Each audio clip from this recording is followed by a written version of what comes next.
Congress and Israel worry that could provide Iran the means to supply a secret nuclear weapon. On Sunday, Kerry said that the sides had agreed on much, but that remaining differences were so important that they could nix the deal.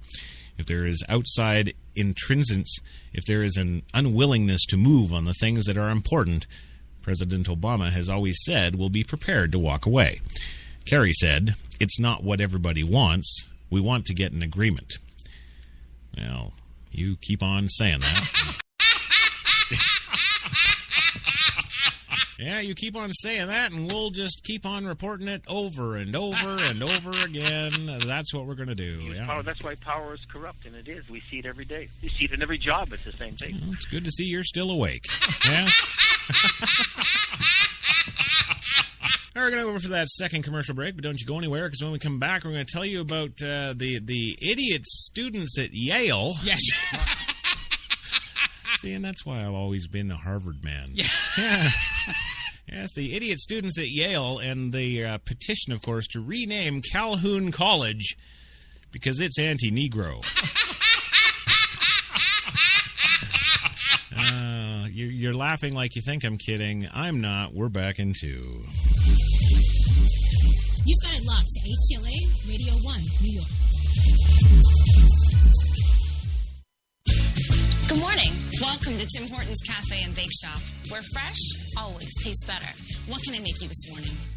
How about our new flatbread breakfast paninis? Made fresh, just for you, with your favorite breakfast ingredients on maple or multigrain flatbread, then grilled to hot, melted perfection.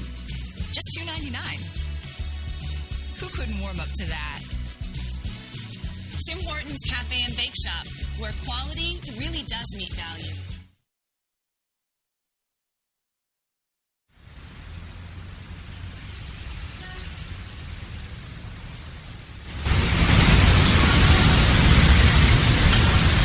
I've been so inspired by being in New York because everything from what people are wearing on the street to the way they're interacting with each other, to drive through the West Village at night and you see a couple kissing on the street, or you see someone fighting outside their apartment, or you see so much humanity on a daily basis that even if you're not inspired by your own life that day, you can be inspired by someone else's life. You got that long hair, slick back, white t-shirt, and I got that good girl face and a tight little skirt. And we go crashing down, we come back every time, 'cause we never go out of style. We never go out of style. Take me out. There's only one place to get more Taylor. Hi, I'm Mike, founder of DollarShaveClub.com. What is DollarShaveClub.com? Well, for $1 a month, we send high-quality razors right to your door. Yeah, $1. Are the blades any good? No. Our blades are f***ing great. Each razor has stainless steel blades, an aloe vera lubricating strip, and a pivot head. It's so gentle a toddler could use it. And do you like spending $20 a month on brand name razors? 19 go to Roger Federer. I'm good at tennis. And do you think your razor needs a vibrating handle, a flashlight, a back scratcher, and 10 blades? Your handsome-ass grandfather had 1 blade and polio. Looking good, pop-up! Stop paying for shave tech you don't need. And stop forgetting to buy your blades every month. Alejandro and I are going to ship them right to you.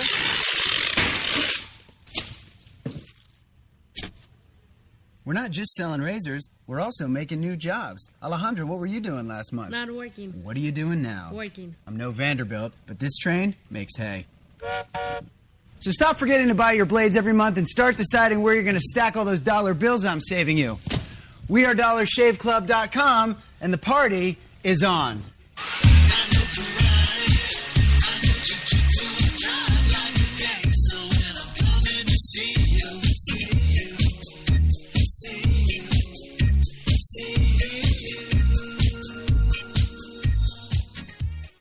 I stood outside assessing the situation. I knew it could be rough in there, but how rough, there was no way to know for sure. Hey, guys. Daddy, it's pink! But hey, a new house, it's a blank canvas, and we got a great one, thanks to a really low mortgage rate from Navy Federal Credit Union. Pink. So she's a princess. You got a problem with that? Hoorah! 4 million members, 4 million stories. Navy Federal Credit Union.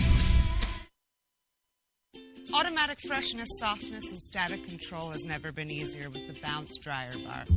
I just stick it to the inside of my dryer, and I never have to remember. Old Spice body spray makes you smell like power!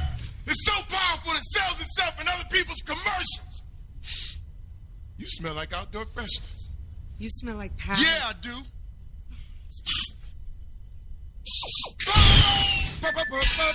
Power!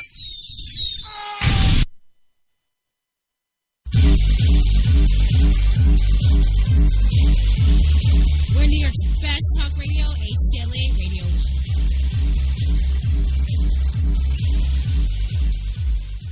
Well, I know he has a crush on Sandra Bullock. That was so many years ago, Gilbert. I don't have I don't have that anymore. Honest. Yeah. That's true.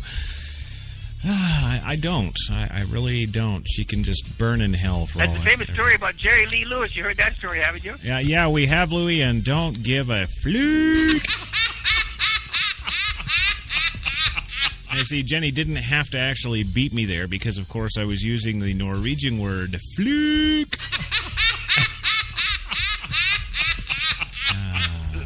Which woman are you married to or living with now? Why do you always assume it's a woman? I'm actually with a duck right now.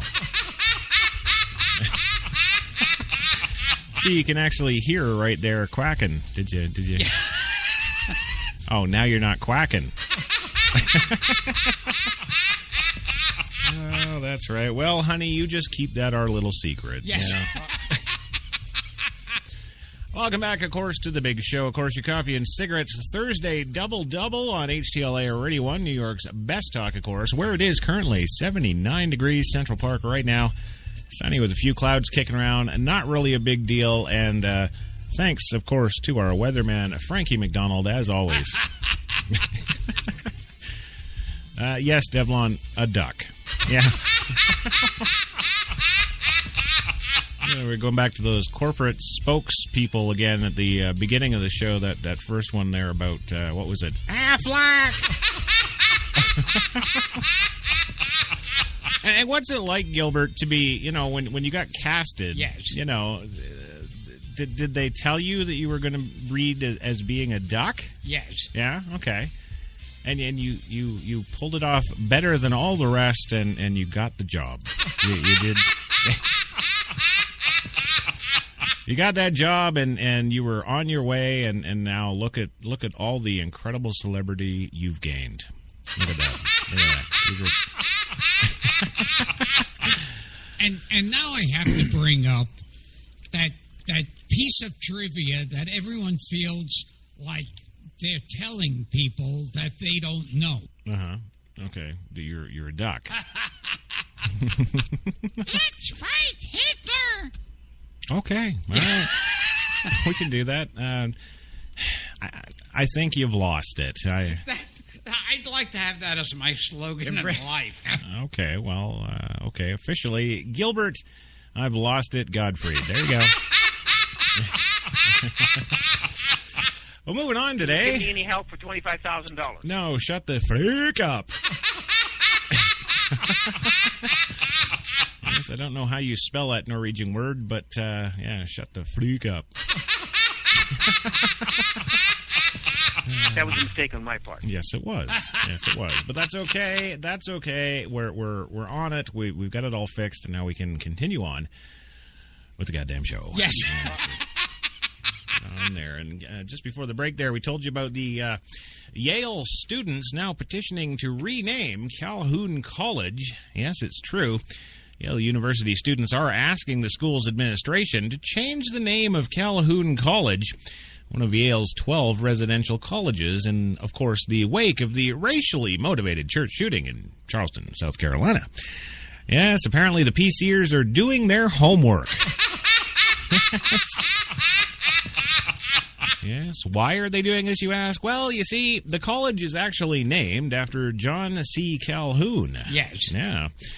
An 1804 Yale graduate who later went on to become the 7th vice president of these United States. Calhoun, of course, was a strong supporter of slavery and publicly defended the institution throughout his life and called slavery, quote, and I gotta agree, it's a positive good. Yeah. Well, a group of Yale law students created an online petition on June 29th. According to Catherine Demby, a Yale law student and one of the drafters of the petition was circulated via email and social media. Thus far, the petition has more than 1,300 signatures. Yeah. And, of course, now with this incredible coverage, they're going to have maybe 1,309. Yes. There we go. Well, it's deeply upsetting that it has taken a tragedy such as the shooting in Charleston to initiate the removal of symbols of white supremacy from public spaces. The petition reads, the Confederate flag, however, is not the only symbol of white supremacy to confront. The monumental task of eliminating vestiges of racism must include all monuments and symbols dedicated to people and institutions that fought to preserve slavery and white supremacy. We thus respectfully request that Yale University change the name of Calhoun College. Graham White, another Yale law student who helped create the petition, says that the events in Charleston elevated a conversation about how institutions, governments, and companies recognize historical symbols of white supremacy. These symbols of white supremacy weren't only being recognized in the South. We didn't have to look very far to see that. Yale had a college named after one of the most prolific white supremacists in American history. Crash Jesus. Yes. Oh, No, I'm sorry. That's Grand Dragon Crash Jesus. So, I keep forgetting my title. Yes. Well, the debate over this college has always been there, but until now there hasn't been the momentum to make the change. So we're really going to try and make the change happen now with our 1,300 signatures. Well, I was certainly a bit bothered by it, and I know I had classmates who were significantly bothered by the name, he says. Well, why'd you go to that school, doofy? Well, no. Okay, so, these are all obviously white students because, yes, no self-respecting black student who, well, do they have any at Yale? Okay, well, let's say for argument's sake that they do. Yeah. Okay. Why would you even apply to that school in the first place? Yes. If you knew all this, smart ass. Well, I was certainly bothered by it. Yes, bothered by the name. Goldenberg believes that although there have been objections to the name of Calhoun College, it has not been changed since the college's creation in the mid-30s as a way to engage with history.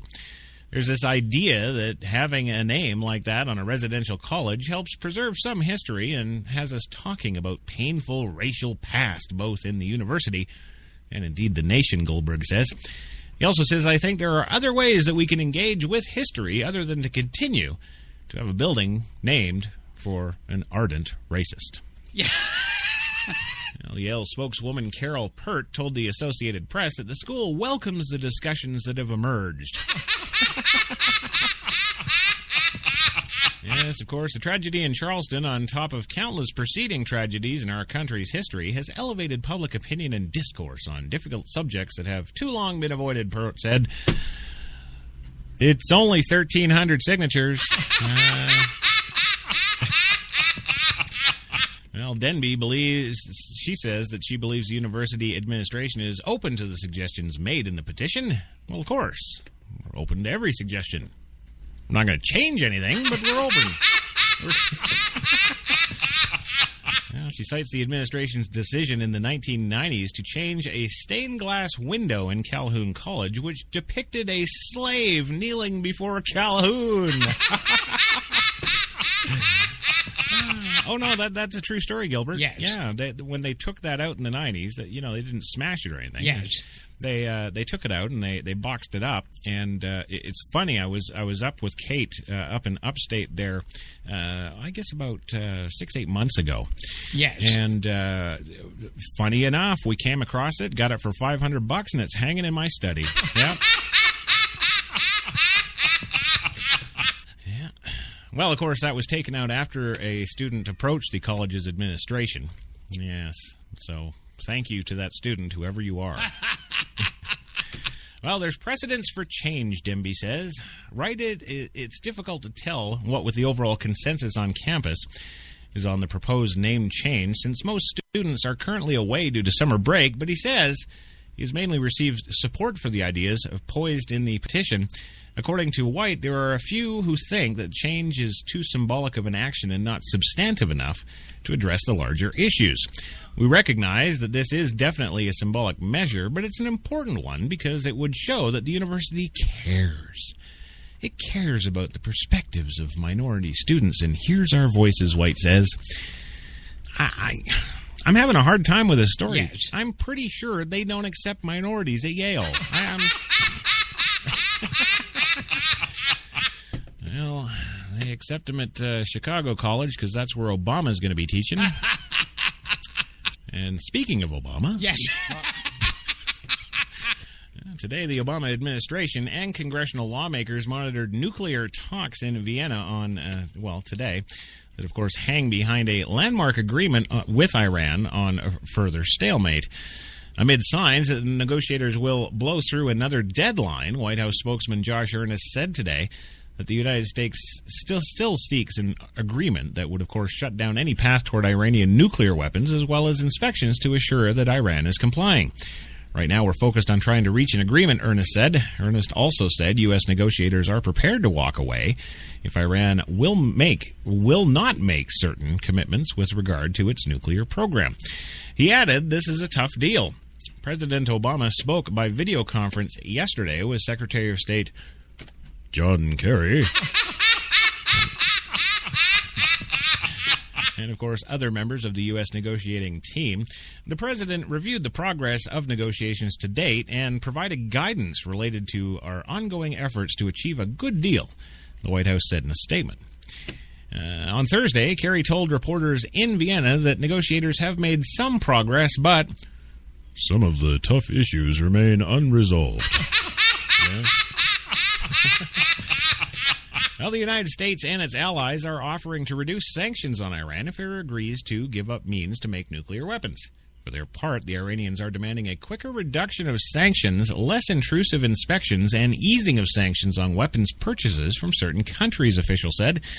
Senator Bob Corker, a Republican of Tennessee, chairman of the State Foreign Relations Committee, told CNN that what we're hearing is that there's been some breakthroughs, but not all of the breakthroughs that are necessary for the final agreement.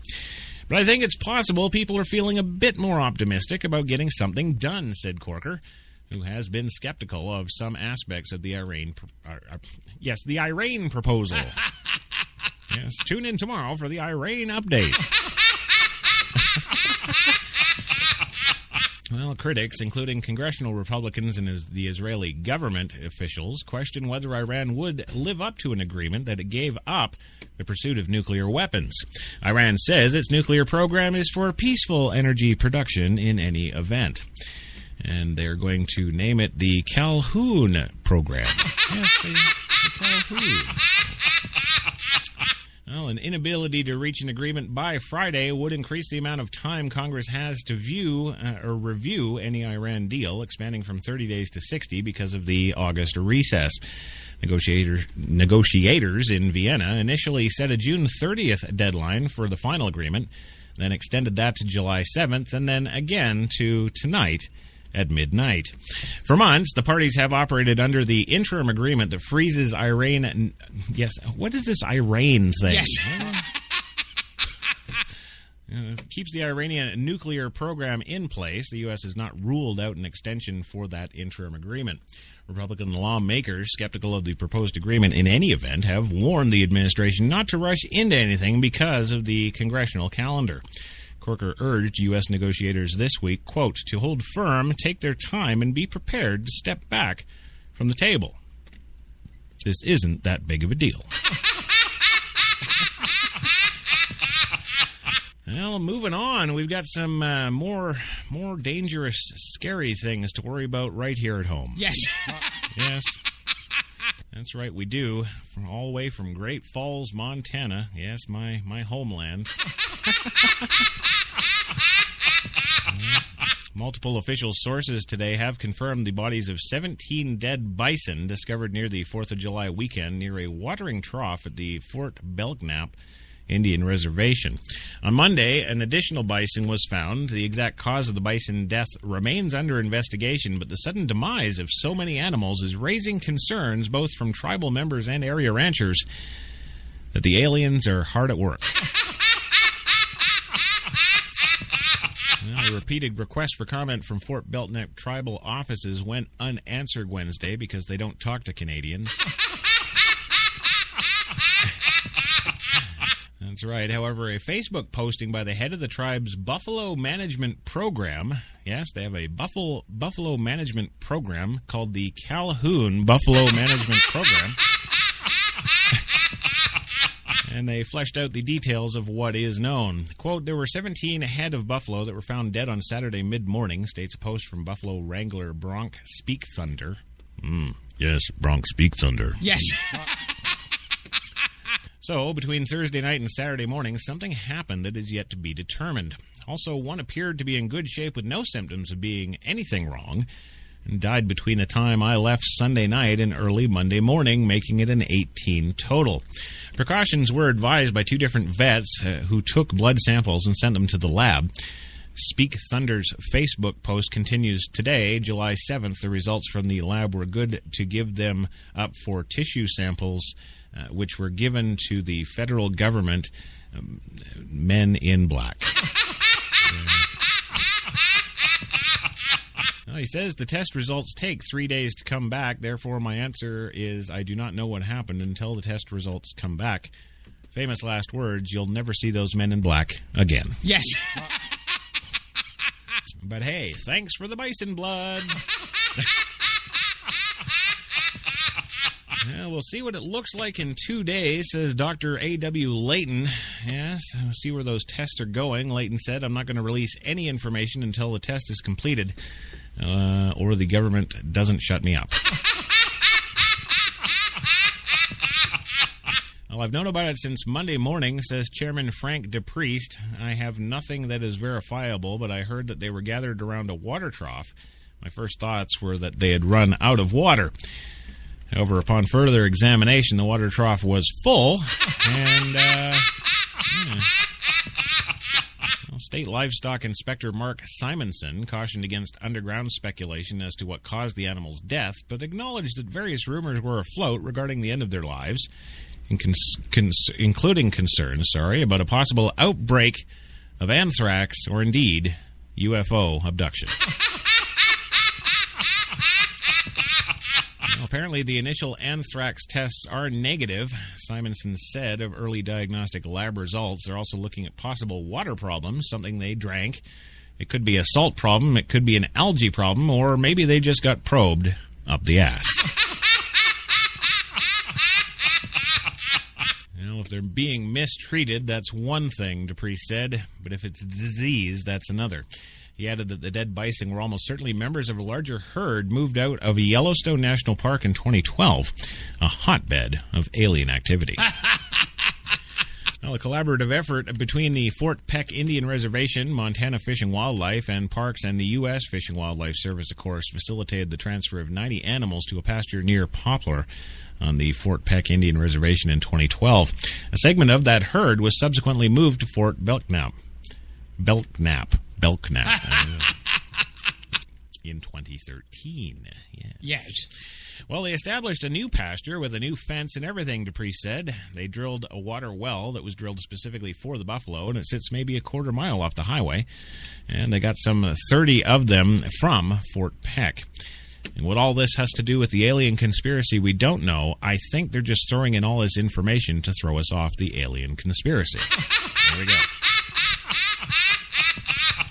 Well, almost done now. Only two more stories on the big show. Yes. And you gotta love doing these. It's just life, and I love doing it. I love doing these kind of stories anyway. Oh, do you, Louie? I didn't know that. Yeah. No, Frank and I were talking that your mother was in a movie. Yeah, she was, and that has nothing to do with the alien conspiracy either. So. But moving on today, of course, we do have more news in our never-ending, dragging story about the Confederate fricking flag. Yes, Washington today, House GOP leaders were forced today to pull a spending bill from the floor after an amendment regarding the display of the Confederate flag sparked a swift and angry backlash from Democrats.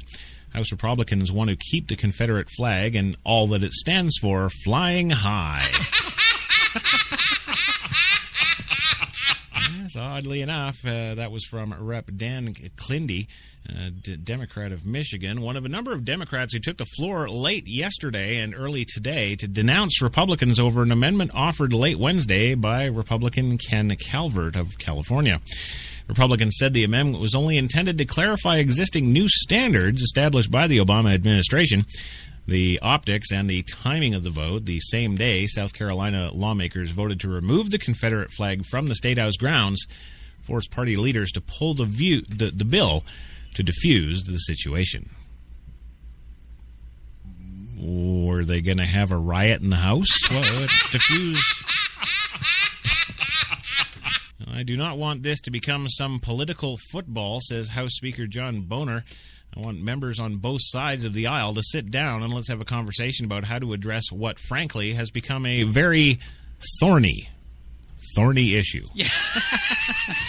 The House had been debating the annual Interior Appropriations Bill, which sets funding for Interior Department, the Environmental Protection Agency, the Forest Service, the Smithsonian Institution, and other agencies that we don't know about.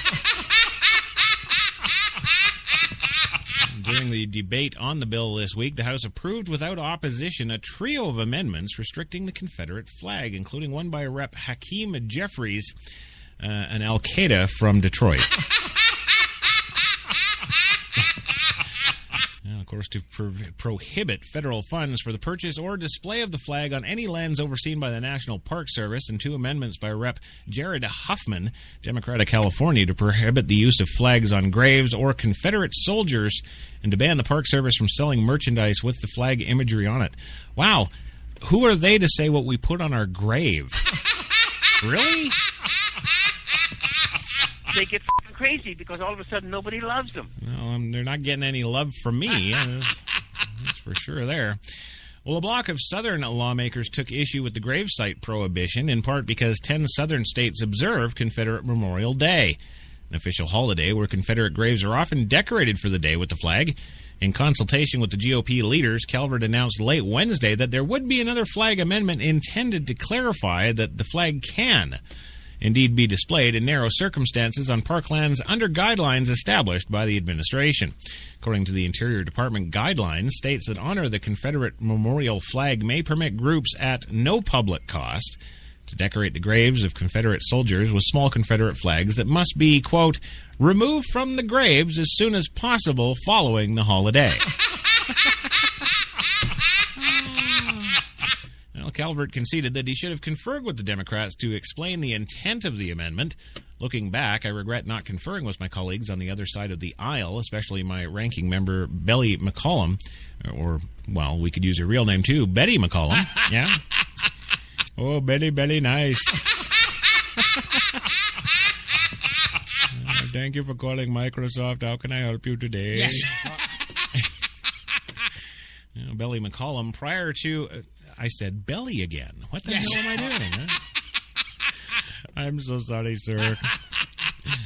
Well, Betty McCollum, prior to offering the leadership's amendment and fully explaining its intent, given the strong feelings members of the House feel regarding this important and sensitive issue, he said, a national debate over the Confederate flag was sparked, of course, last month following a mass shooting of 9 African Americans in South Carolina church, allegedly by Dylan Roof, while a white man who posed with the... Well, he actually posed with a bunch of apartheid flags, but We won't go there because that's not an American agenda. Fly the Monsanto flag. Oh, and you know that's coming, too. Yes. Oh, yeah, Monsanto, the only flag the Americans will fly. Yes.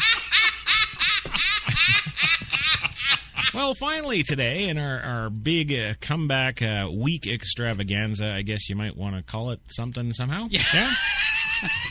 We do indeed. We didn't want to do this episode without at least some little tiny Clinton news. Yeah. So we've got some little tiny Clinton news. Yeah. And it's little tiny Clinton, of course, sparring with little tiny Jeb Bush. Yes, over longer hours. That's right. Jeb Bush and Hillary Clinton engaged in a tweet battle. Oh, yes, the epic tweet battle. Yes. Yes, over a Bush comment that, quote, people need to work longer hours. Oh, yes, that's going to win us over. Well, Bush says that he was referring, of course, to the need to generate full-time jobs for people who currently can find only part-time work. Clinton and the Democrats accused the Florida Democrat of criticizing American workers. Quote, anyone who believes Americans aren't working hard enough hasn't met enough American workers, Clinton said after her 5-person coffee shop. Clinton's post also included a chart showing that workers' hours are on the rise, in some cases much as 254%. Bush responded on Twitter, quote, anyone who discounts 6.5 million people stuck in part-time work and seeking full-time jobs hasn't listened to the working Americans. During a meeting Wednesday with the Manchester, New Hampshire Union Leader newspaper, Bush said the U.S. needs more productive workforces that has been, of course, held back by government policies. No. Oh, well, workforce participation has to rise from its all-time modern lows, Bush said. It means that people need to work longer hours and, through their productivity, gain more income for their families. That's the only way we're going to get out of this rut that we're in. Clinton and other Democrats pounced on the, quote, longer hours line. Bernie Sanders, yes, that old fart,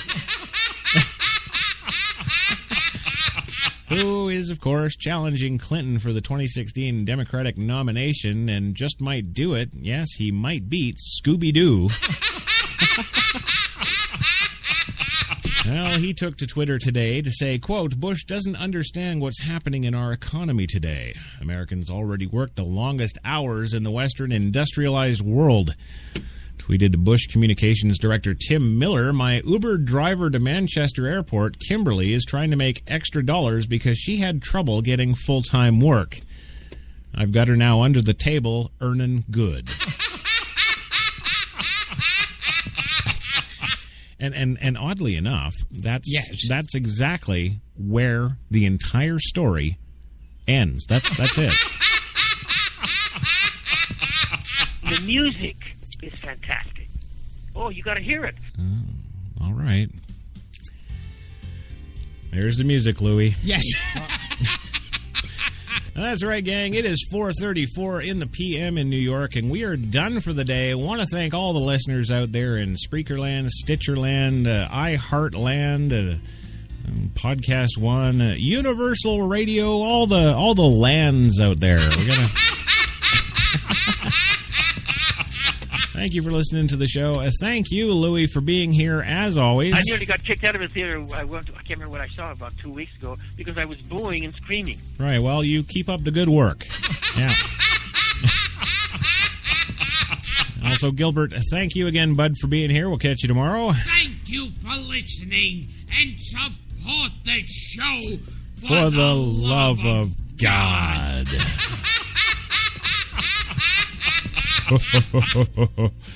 That's my John Kerry laugh. Yes. Yes, and thank you, everybody. Sharon Chesley, Devlon Crawford, the intern, the topless intern, as he or she may be, shooting the shit with Paulie B, all the good stuff. It's all right here. Spreaker.com. Check it out. You missed it, dumbasses. That's okay. That's because I wasn't slinging it today. Yes. Rest assured, I'll be slinging it tomorrow. So, hey, tomorrow, 3 p.m. Eastern, for your Friday Frappuccino 2-hour extravaganza to end your week with a kick in the testicles. That's right. We'll have that for you, so be sure to miss that one. Yeah. Or not miss that one. Yes. Yeah. Anyway, gang, from HTLA and all of us here, have yourselves a great one. We'll catch you tomorrow.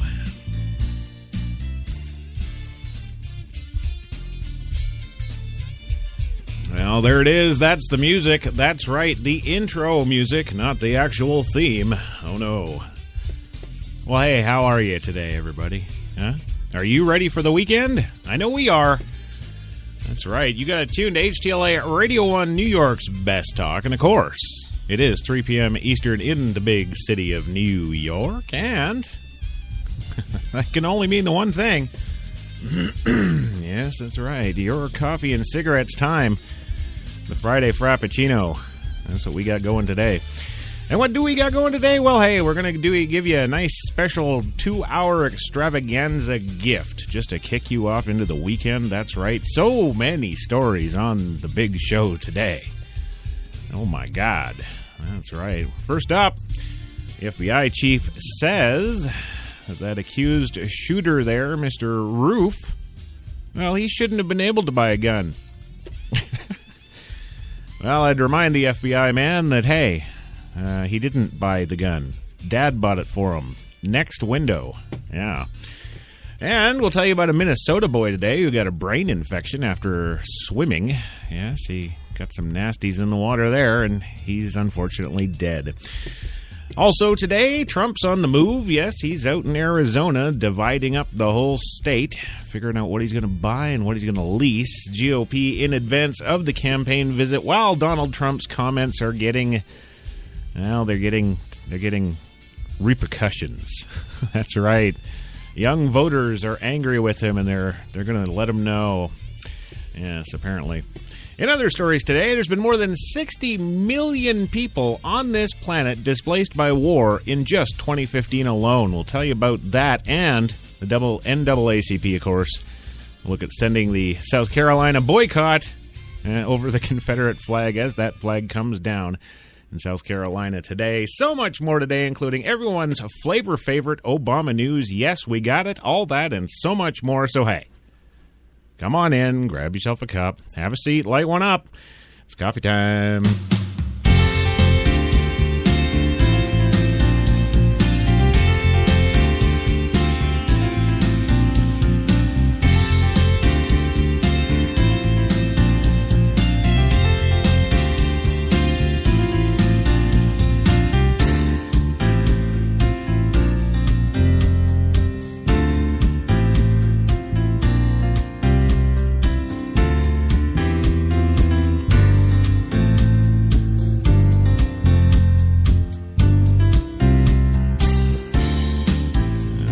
A humdinger it will be today. That's right. Special 2-hour extravaganza of your coffee and cigarettes today. And hey, isn't that nice? Yeah, you can just kick back, relax, have your coffee, have your smokes, and listen to a bunch of idiots tell you stuff you probably knew already. That's right. That's what we do here. So have a seat, buckle your seatbelts, enjoy the ride. Of course, if you'd like to participate in the show, you can, as always, by going to Spreaker.com. That's all right, Spreaker.com, yes. Put in the old search window, HTLA. Come to HTLA Radio 1 New York. It is New York's best talk, and that's where you'll find us today. And the Royal Highness, yes, of HTLA herself, Her Majesty Devlon Crawford, is in the chat room today, so if you want to hang out with her, well, you just get on over there because she's there. Yeah, so we got a lot to do today. A lot, absolutely, and I can't do it without, of course, my one, only, Jenny McCartney in the booth, pushing the buttons, making us go on the show today, of course, as she always does. And she's pushing the buttons on that PreSonus 2442 digital broadcast mixer we use here at Studio 2. And you should use it too, damn it. Yes, even if you're not into audio, you should just spend a couple of grand, buy one, plug it into the wall, and play with the buttons. There's lots of buttons and lights. It's really pretty. Might be a Christmas thing you could do. Okay, or not. Anyway, if you're into audio, professional or otherwise, and digital or otherwise, get on over to PreSonus.com. Check out what they got for you. Yeah. Today's episode is, of course, also brought to you by the fine folks at Tim Hortons, New York City. Now with 8 fine locations in that city to serve all of your coffee and baked goods needs. And we're spreading across the USA from east to west every day. Get yourself on down there. Tim Hortons, always fresh. That's right, it is. And moving on today, of course, we got all sorts of fun and games for you today. We've got our new weatherman, of course. What the hell's his name again? Frankie McDonald. Yes, we got Frankie. He's here with a brand new weather report for us today. Hopefully, about somewhere other than Vancouver. So he's here. We got him going. We got Brock dying and crashing in the chopper, of course, as always. And a whole bunch of good, fun things. So stick around for that. But right now, I have to break away from talking to you and introduce our lovely guest/co-hosts. Yes, the manly men of the internet. The manly men themselves. First of all, coming to us live from Mill Bay Film and Television Studios, right smack dab in downtown Mill Bay, British Columbia, Canada. It's the one, the only Academy Award nominated so many times but never won director. The one, the only Louis Lawless. Are you there, Sarah? That was a mistake on my part. Well, I really get this feeling that you take this all so personally, and I don't think you should. My film, Unrepented, did very well in Europe. Well, there, see? That's what I'm talking about. It's not really so much about the awards and accolades, Louis. It's about the product. It's about that film. It's about getting the word out there. The music is fantastic. Yeah. Oh, yeah. You got to hear it. Okay. Well, I'm sure I've seen every film you've ever made, so I'm sure I've heard the music, and I'll hear it again probably. Yeah. Oh, can we cuss?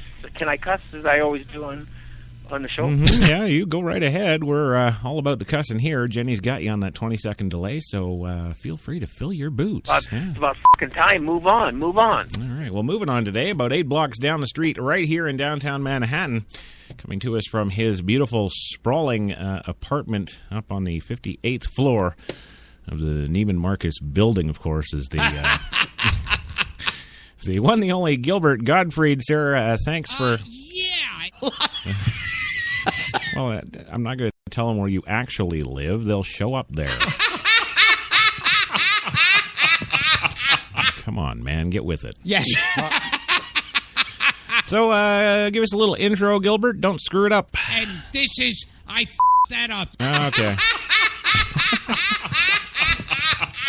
One of these days, you're never, ever, ever going to get this right. Yes. No, it's just not going to happen. Everything that could go wrong goes wrong. Yeah. Well, it does, and I'm glad you're here going wrong with us today. Yes. Let's see what's going on. Okay, well, we've got the 1, and we've got the 2, and it's both of you guys. You know how to spell my last name on the check, right? It's Louis Lawless. Yeah. Yeah. All right.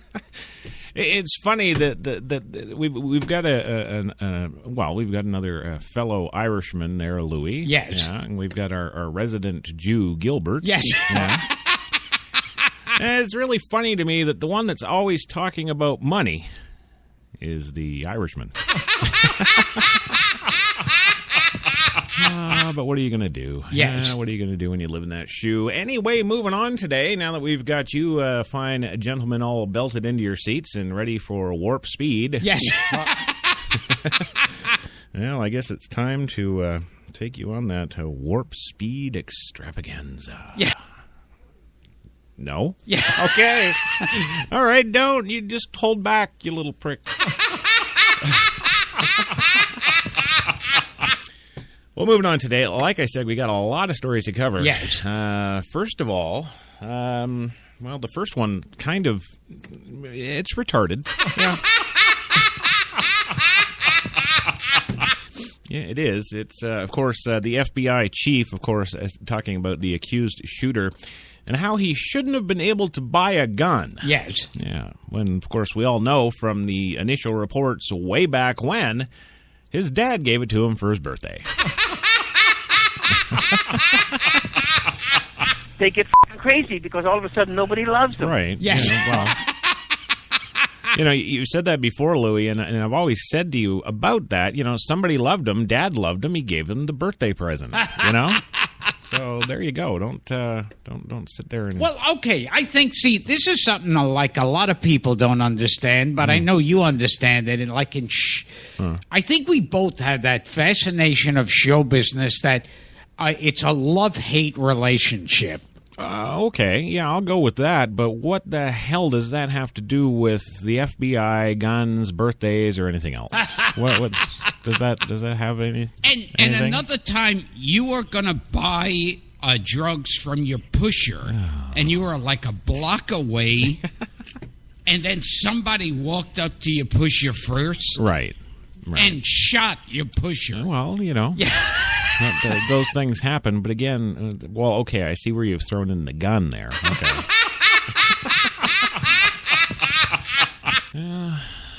It's hard to get good help. Yes. Well, in Washington today, the FBI Director James Comey said that Dylan Roof should not have been able to purchase the gun police say he used on June 17th Charleston massacre. Comey said an arrest record detailing a March 1st drug arrest in the Columbia, South Carolina Police Department was not included in materials to be reviewed by the FBI's National Instant Check System, which, of course, would have prohibited the April purchase of a .45 caliber handgun. Well, only if it was his dad. Well, because of an error on our part, that allowed the gun to be used to slaughter those people, those black people.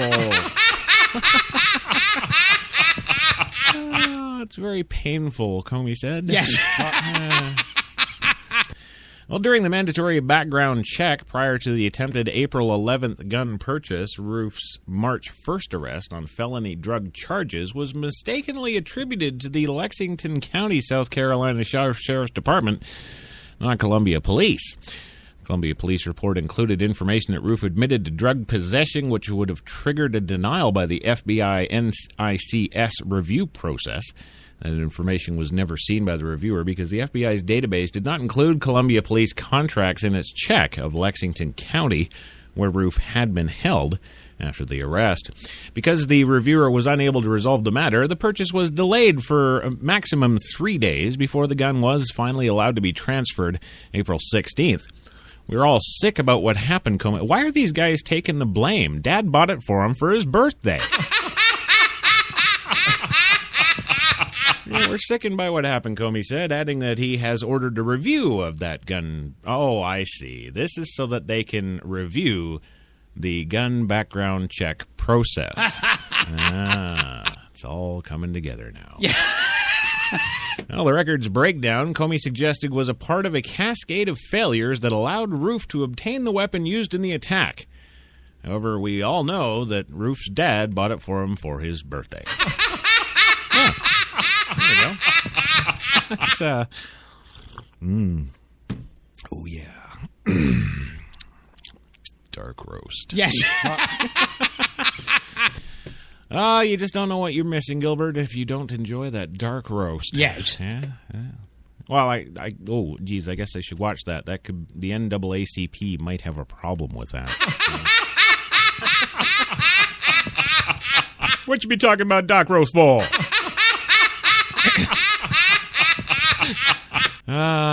Well, what are you going to do? I mean, you know. Yes. It's dark roast. I'm sorry. What, are we going to change coffee now because dark roast might infer slaves? Yes. Well, we just won't go there. But where will we go? Well, we're going to move on to an interesting story, actually kind of scary. Yes. Shut up. You don't go swimming. No, it's about a 14-year-old Minnesota boy who was infected with a rare brain infection while swimming in a lake. Well, he died yesterday, his family said in a statement. Hunter Boutain's condition deteriorated throughout the night, and he was declared brain dead this morning. His uncle and family spokesman, Brian Boutain, said in a statement issued through the University of Minnesota Medical Center. David Martinson, a spokesman for the medical center, confirmed Hunter's death to the USA Today network. Health officials are working to confirm the Naegleria defloweri, a microscopic organism typically found in warm waters of southern and southwestern states, that caused Hunter's death, according to Doug Schultz, a spokesman for the Minnesota Department of Health. Schultz confirms that if the brain-eating organism caused Hunter's death, it would be the third verified death of the amoeba in Minnesota. He said prior to the first incident in 2010, the amoeba were not found so far north. Oh, see, there's that global warming thing again. It's moving all the amoebas. Naegleria fowleri infections are extremely rare. Only 31 cases of people becoming infected by contaminated recreational water over the last 10 years, according to the CDC. The organism enters the brain through the nasal cavity, typically from jumping or diving into water. According to Jessica Sheehy, a physician assistant and infectious diseases specialist at the Mayo Clinic Health System, you have to have water go up your nose to get an amoeba. Drinking contaminated water does not cause it, she said. She says symptoms typically mirror bacterial meningitis, starting with fever, chills, headaches, and a stiff neck. Oh, crap, I'm going to die. Oh, no, wait. That's just the DTs from my week in Atlantic City. Yes. Yeah, stiff neck. Well, the amoeba is almost always fatal. Early detection is vital to treating the infections. Once the symptoms start, patients only survive a few days, he said. If you or your child come down with the symptoms, the most important piece is to tell your doctor if you have a history of swimming in lakes or rivers within the last 2 weeks. Hunter was swimming in Lake Minnewaska in western Minnesota on Tuesday when he was potentially infected. Just 48 hours later, he was dead, according to Schultz. The other two infections in Minnesota happened on a similar, more shallow lake. Schultz said they do not have a timeline on when they will confirm whether the amoeba caused Hunter's death. He encouraged people that are swimming in bodies of fresh water to use caution. Yeah, so don't suck water through your nose. There you go. Don't stir up the bottom of the lake when you're swimming. Try to keep water from going up your nose. Wear nose plugs, he said. Sheer brilliance, I'm telling you. Yeah. You know, in the old days, back in the 1800s, they used to use corks. Yes. Yeah, you just shove a couple of corks up your nose, and after you get through, that, which is like, birthing a baby through your face... then you're free to continue on and enjoy your swim. Yes. You being Catholic, you realize that you can have birth control. You realize that? I was talking about having a baby through your face, Louis. Sex is only the tip of the iceberg. Well, I know, and especially when you're talking about nose corkings, that's... That was a mistake on my part. Well, get with the program. Keep up. Come on. It's about fucking time. Move on. Pushy bitch. That was a mistake on my part. Yeah, I'd say so, you idiot. I remember being on your radio show in Chicago. Yes, you were. Yeah. And I remember, too, when we were in the alleyway, pants zipped up. Right. There was this one, sleazy-looking guy who walked by, who was staring at us, and you turned around, and, he was what? Yeah. What's your problem? And you said, you don't give a shit. Okay, thanks. That's quite enough. Yeah. You keep bringing this up, and I'm like, well, so what? Why would I give a shit? I mean, I'm confused by that. Bullshitters, never keep your mouth shut. Always hustling, always looking for something to do and putting things together. That's American. Look how they took the country away from England. Yeah, well, there's that too. I don't know. I don't know, Louis. I don't know what the hell you're on, but please, send us some our way. Can you give me any help for $25,000? Well, you're the drug dealer. You're supposed to. Aren't you supposed to have all the money? Use power. That's why power is corrupt, and it is. We see it every day. You see it in every job. It's the same thing. No, back to the drugs and the money. No, because that's... It's not awful, but just not good. Yeah, it's definitely not good when the drug dealer doesn't know he has all the money. Yes. Yeah. We were 5 steps away from winning the Academy Award, and we didn't. Yeah, well, see, you're still stuck on that. It's not a big freaking deal. It's not. Well, listen, gang, we're going to go for our first commercial break. Yes. Break for a commercial. I'm working on it. trying to get there. Shut the hell up. Yeah, we're going to go for that first commercial, but don't you worry. Don't you fear or fret, because when we come back, we've got a bunch of Donald Trump news. And it's, well, I don't know. I kind of think even though in these early stages, it's way, way, way more important than any Obama news. Yes, it is. So we're going to go for that first commercial break. And while we're on the break there, take some time. Get yourself on over to Spreaker.com. Hang out with Her Royal Highness Crawford. And, of course, Paulie B is the man in the house right now saying, hey, to the world from New York. Yeah. Well, why are you laughing? He is. Yes. Dick. What a freaking dick. I'd like to have that as my slogan in life. Yes, well, we'll be back in 2 minutes with Gilbert Dick Godfrey.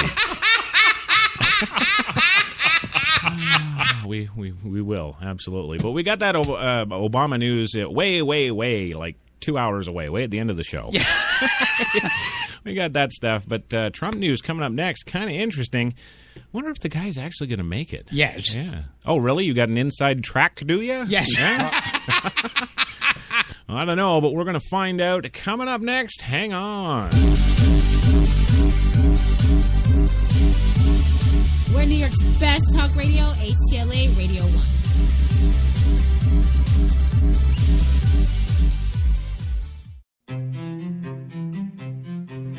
What if there was a coffee that was sourced from some of the world's most renowned growing regions, abundant with rich, fertile soil?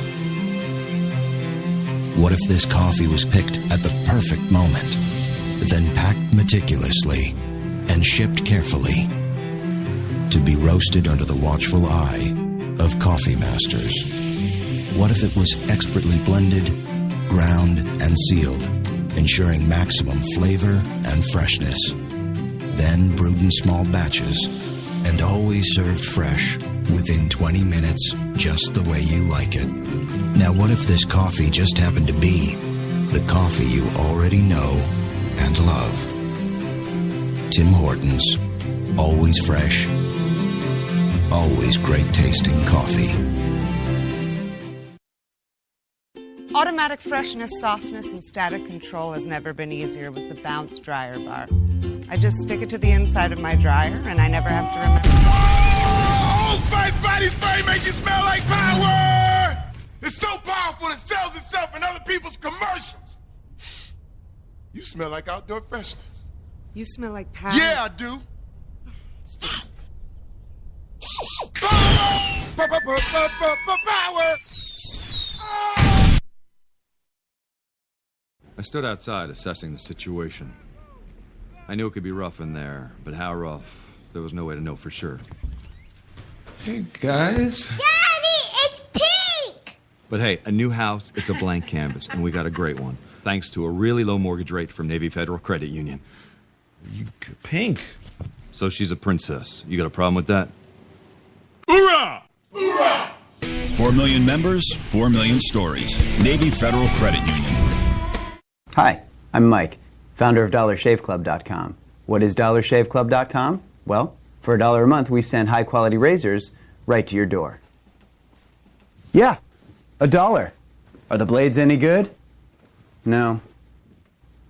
Our blades are f***ing great. Each razor has stainless steel blades, an aloe vera lubricating strip, and a pivot head. It's so gentle a toddler could use it. And do you like spending $20 a month on brand name razors? 19 go to Roger Federer. I'm good at tennis. And do you think your razor needs a vibrating handle, a flashlight, a back scratcher, and 10 blades? Your handsome-ass grandfather had 1 blade and polio. Looking good, pop-up! Stop paying for shave tech you don't need. And stop forgetting to buy your blades every month. Alejandro and I are going to ship them right to you.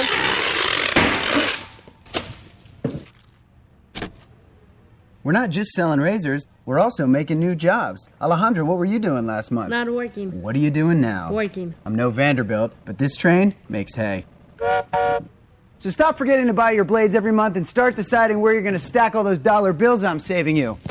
We are DollarShaveClub.com, and the party is on.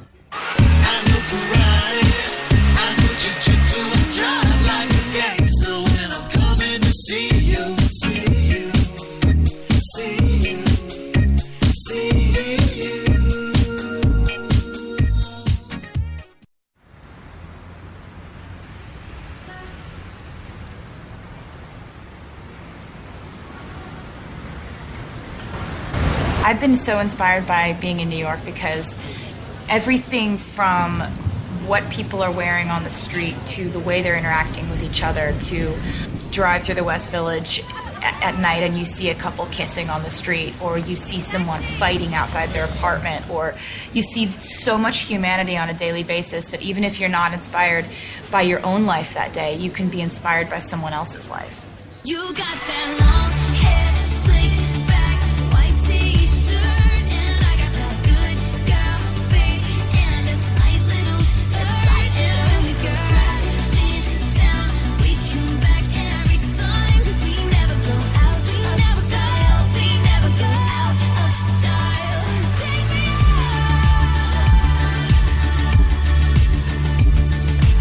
out. There's only one place to get more Taylor. You've got it locked to HTLA Radio 1, New York.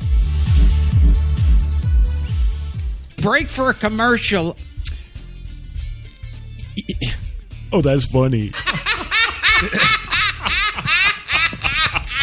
Yeah. Oh, man. You're one crazy dude to have to work with, you know? $88,000 a year they make, approximately average, 80s, let's say. And there's 1,000, that's $88 million a year that we're paying as taxpayers. That's right. Thank you, Louis, for the financial update. Oh, man. Oh, no, I would say, go ahead. I wasn't talking. I'm going to get back to doing the reintroduction. Yes. Yeah. Just do that. Oh, good afternoon, and welcome back to the show. Of course, your coffee and cigarettes, Friday Frappuccino, 2-hour extravaganza weekend kickoff. There we go. Say that 5 times fast. Welcome back to the show. HTLA Radio 1, New York's best talk, and in New York right now, Central Park, 84 degrees and sunshine. It is awesome, and I'm stuck in here with you idiots. But it's okay. Of course, Jenny is sporting her rebel flag bikini, so it's all good. It's all good. And I finally figured out how to edit. Okay. Thanks, Louis, for the film production update. Yeah. I don't understand you. How man. many different families do you have? Well, not including some of your kids. Seven, or no, I think it's 8 now. Yes. It's 8. Yeah. which woman are you married to or living with now? Well, I told you, actually, yesterday was the big update. I told you I'm currently seeing a duck.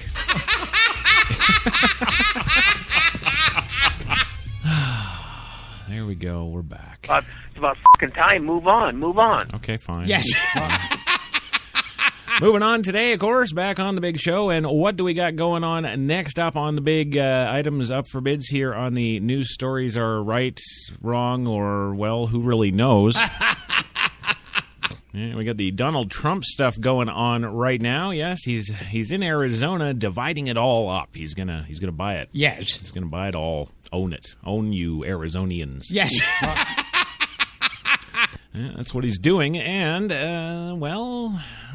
yeah, there you go. Phoenix today. Arizona's top Republicans are snubbing Donald Trump as he prepares to bring his surging GOP presidential campaign and brash talk on immigration right here at Ground Zero in Phoenix. Yeah. Well, neither U.S. Senator nor the state's governor will attend the Saturday event hosted by the Republican Party of Maricopa County and featuring controversial county sheriff Joe Arpaio. GOP Senator Jeff Flake blasted Trump, the celebrity real estate mogul who has drawn fire for saying Mexican immigrants bring crime and drugs to the U.S., and contacted the Maricopa County GOP on Thursday to register his disapproval. Really? You got to phone them now and register your disapproval? Yeah. And really, you know, what did Trump do wrong? You know, what did he say? He just said in long form what he could have just said with MS-13. Yeah? Yeah. He called me, and he called me. And he kept calling me, and I wouldn't answer the phone. Well, you should, Louis, because Mexicans are bad. Yes. You know, you should always pick up Don's call. I do every day. Shut up, or he'll be on the show tomorrow, and you'll be out of a job, Gilbert. Yeah.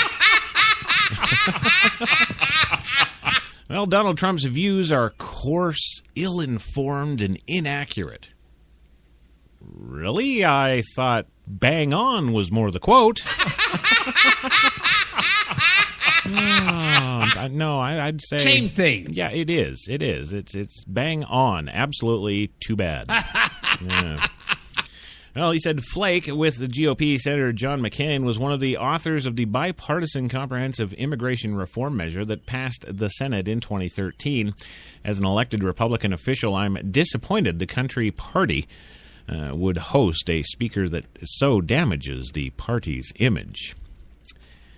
Well, to that, I got another little short quote. It's called money. Yes, you little fools, you can do anything you want with the right amount of money. That's right. I think it should be short and sweet. Well, your bank account probably is. Yes. Yeah. I'm willing to go with that. It's just life, and I love doing it. I love doing these kind of stories anyway. Well, good. Let me frickin' continue. Yeah. Well, McCain already had distanced himself from Trump's comments about Mexican immigrants, but elaborated yesterday when he was asked during an MSNBC interview about Trump's rhetoric and upcoming Arizona visit. Well, McCain says, I just think that it's offensive to not only Hispanic citizenry. Yeah. Yes. Really? We actually have Hispanic citizens? Really? He goes on to say, but other citizenry as well. Yes, but he's entitled to say what he wants to say, McCain said, but I guarantee you the overwhelming majority in Arizona do not agree with his attitudes that he has displayed towards our Hispanic citizens. We love them, McCain said. And, of course, all Trump's going to do is just give everybody $20,000 each for their votes and win. Well, yeah, because when you stop and think about it, the masses can be had for not much. Yes. Yeah. Bullshitters, never keep your mouth shut, always hustling, always looking for something to do and putting things together. That's a America. Oh, okay, we know, idiot. God. Well, nationally, Trump's constant fire-breathing on immigration is also making GOP leaders uncomfortable. The Washington Post reported that Reince Priebus, The Republican National Committee chairman had a private 45-minute telephone call on Wednesday with Trump in which he reportedly urged the candidate to tone it down. Tone what down? Yeah, the entire government, they're nothing but a bunch of corrupt scumbags. Yes. Right? And this guy who comes along and says, yeah, I might be a corrupt scumbag, but I corrupted myself with all my money. That's better than the scumbags who corrupt themselves and deny it. Use power. That's why power is corrupt, and it is. We see it every day. You see it in every job. It's the same thing. Well, whatever. It's not going to stop Trump from signing surfboards. Well, Trump described the conversation to CNN as congratulatory, although he was told to tone it down a little bit, he said. Trump's visit comes as some Arizona leaders are attempting to counter the state's harsh reputation stemming from the state Senate Bill 1070, a divisive measure passed back in 2010 that was intended to crack down on illegal immigrants. Yeah, you remember that, Obama, what we're supposed to be doing? Yeah? Well, speaking of the Obama administration, the state has opposed the Obama administration's policies to shield certain immigrants from deportation, and a federal judge found Arpaio to have radically profiled Latinos during enforcement activities. Well, isn't that his job? Yes. But Trump is not getting the cold shoulder from all Arizona Republicans, of course. Late yesterday, the Trump campaign announced that the Phoenix event was being moved from the Arizona Biltmore Resort to the downtown convention center, quote, to accommodate the thousands of people expected to attend. Responding to Flake's criticism, Maricopa County GOP said in a written statement that it, quote, is thrilled to have the opportunity to bring many Republican presidential candidates to meet with the voters of Arizona and discuss issues important to the security and prosperity of our country. The Maricopa County, we believe deeply in former President Ronald Reagan 11th commandment that thou shalt not speak ill of any other Republican, and that it is disappointing when our Republican leaders do not share that same commitment to party unity and teamwork, the statement said. Arpaio, who, like Trump, is an immigration hardliner, said it's too early to consider endorsing Trump or any other GOP presidential contenders. In the 2012 presidential race, Arpaio backed former Texas Governor Rick Perry, who again is seeking the Republican nomination. Former Governor Jan Brewer, who signed SB 1070 into law, told CNN this week that Trump is kind of telling it like it is, like it really, truly is. Now, being the governor of the gateway of illegal immigration for 6 years, we had to deal with a lot of things, Brewer said. I think that the people of Arizona realize that we pick up the tab of the majority of violence that comes across our border with regards to drug cartels, smugglers, and drop houses. It's been horrendous. Ducey made illegal immigration a key talking point as he ran in the crowded 2014 GOP primary and promised to close the Arizona-Mexico border since taking office in January, though he has avoided saying much about illegal immigration, instead focusing on efforts to strengthen trade and economic ties with Mexico? It's just like Obama. Yeah. Well, you betcha. Well, Ducey has met several potential presidential candidates during their trips to Phoenix, of course. In October, Ducey spent a day with New Jersey Governor Chris Christie when Christie traveled there to stump for Ducey during a general election. In March, he met with Wisconsin Governor Scott Walker, who headlined a leadership series event for the Arizona Chamber of Commerce and Industry. In May, Ducey spent time with GOP Senator Marco Rubio of Florida. He's also met former governor of Florida, Jeff Bush. Yeah, Jeff Bush. That was a mistake on my part. Yeah, you eat it. Yeah. Well, Dave Berman, a senior research fellow at Arizona State's University Morrison Institute for Public Policy, says Arizona's top GOP officials might be avoiding Trump because they hope to discourage his hardline tactics, which put Arizona in a bad light, rile the Republican Party, and turn off Latino voters.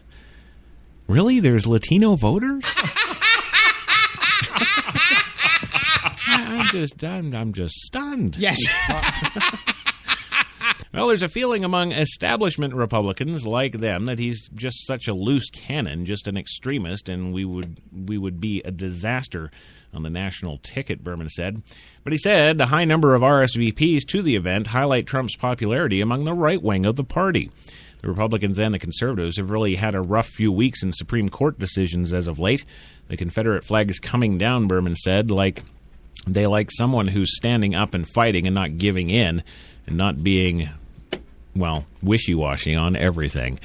And someone who's telling it like they see it. They like to have someone up there speaking their language. Yeah, I guess that's really weird for all the politicians. Somebody up there telling the truth.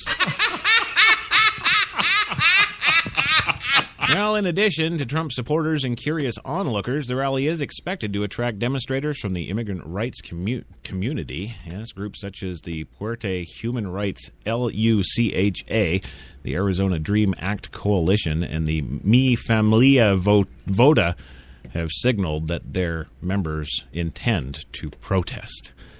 Well, you can bet MS-13 will be there. Yeah, nothing says protest like a few cut-off heads with their tongues shoved up their asses. Yes. Yes.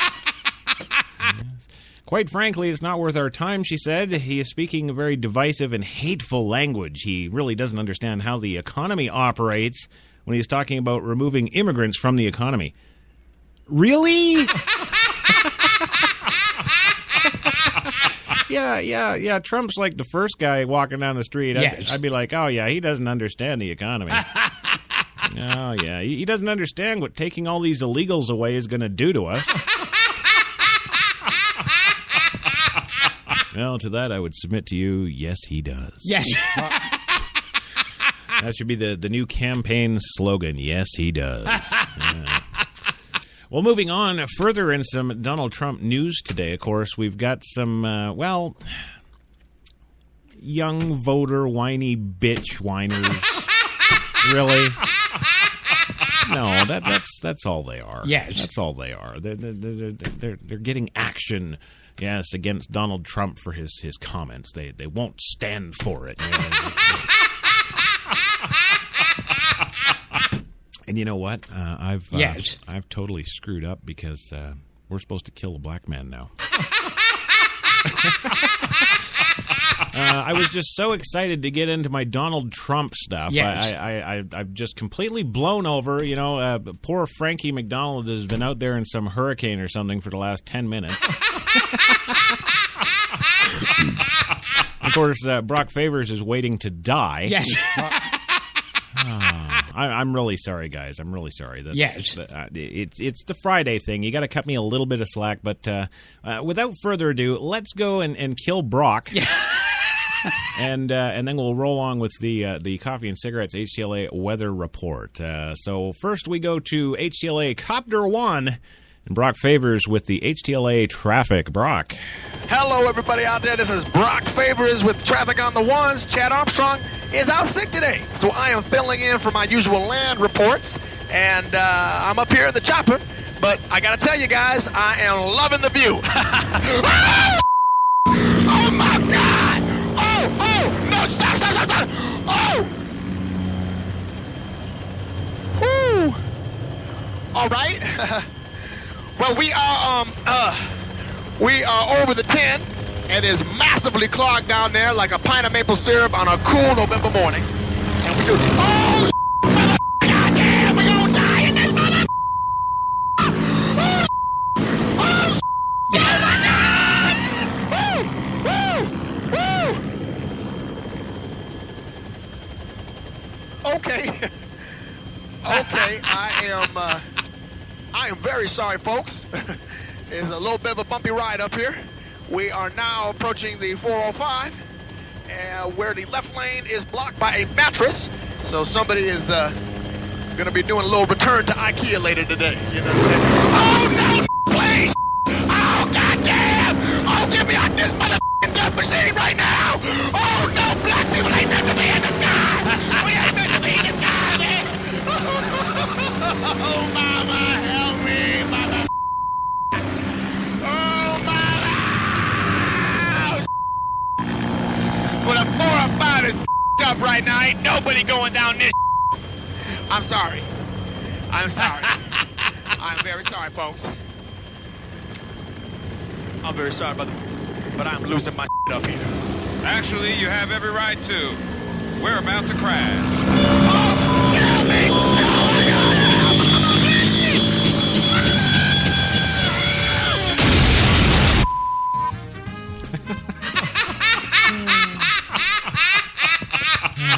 Of course, our condolences go out to the Favors family. Yes. Yes.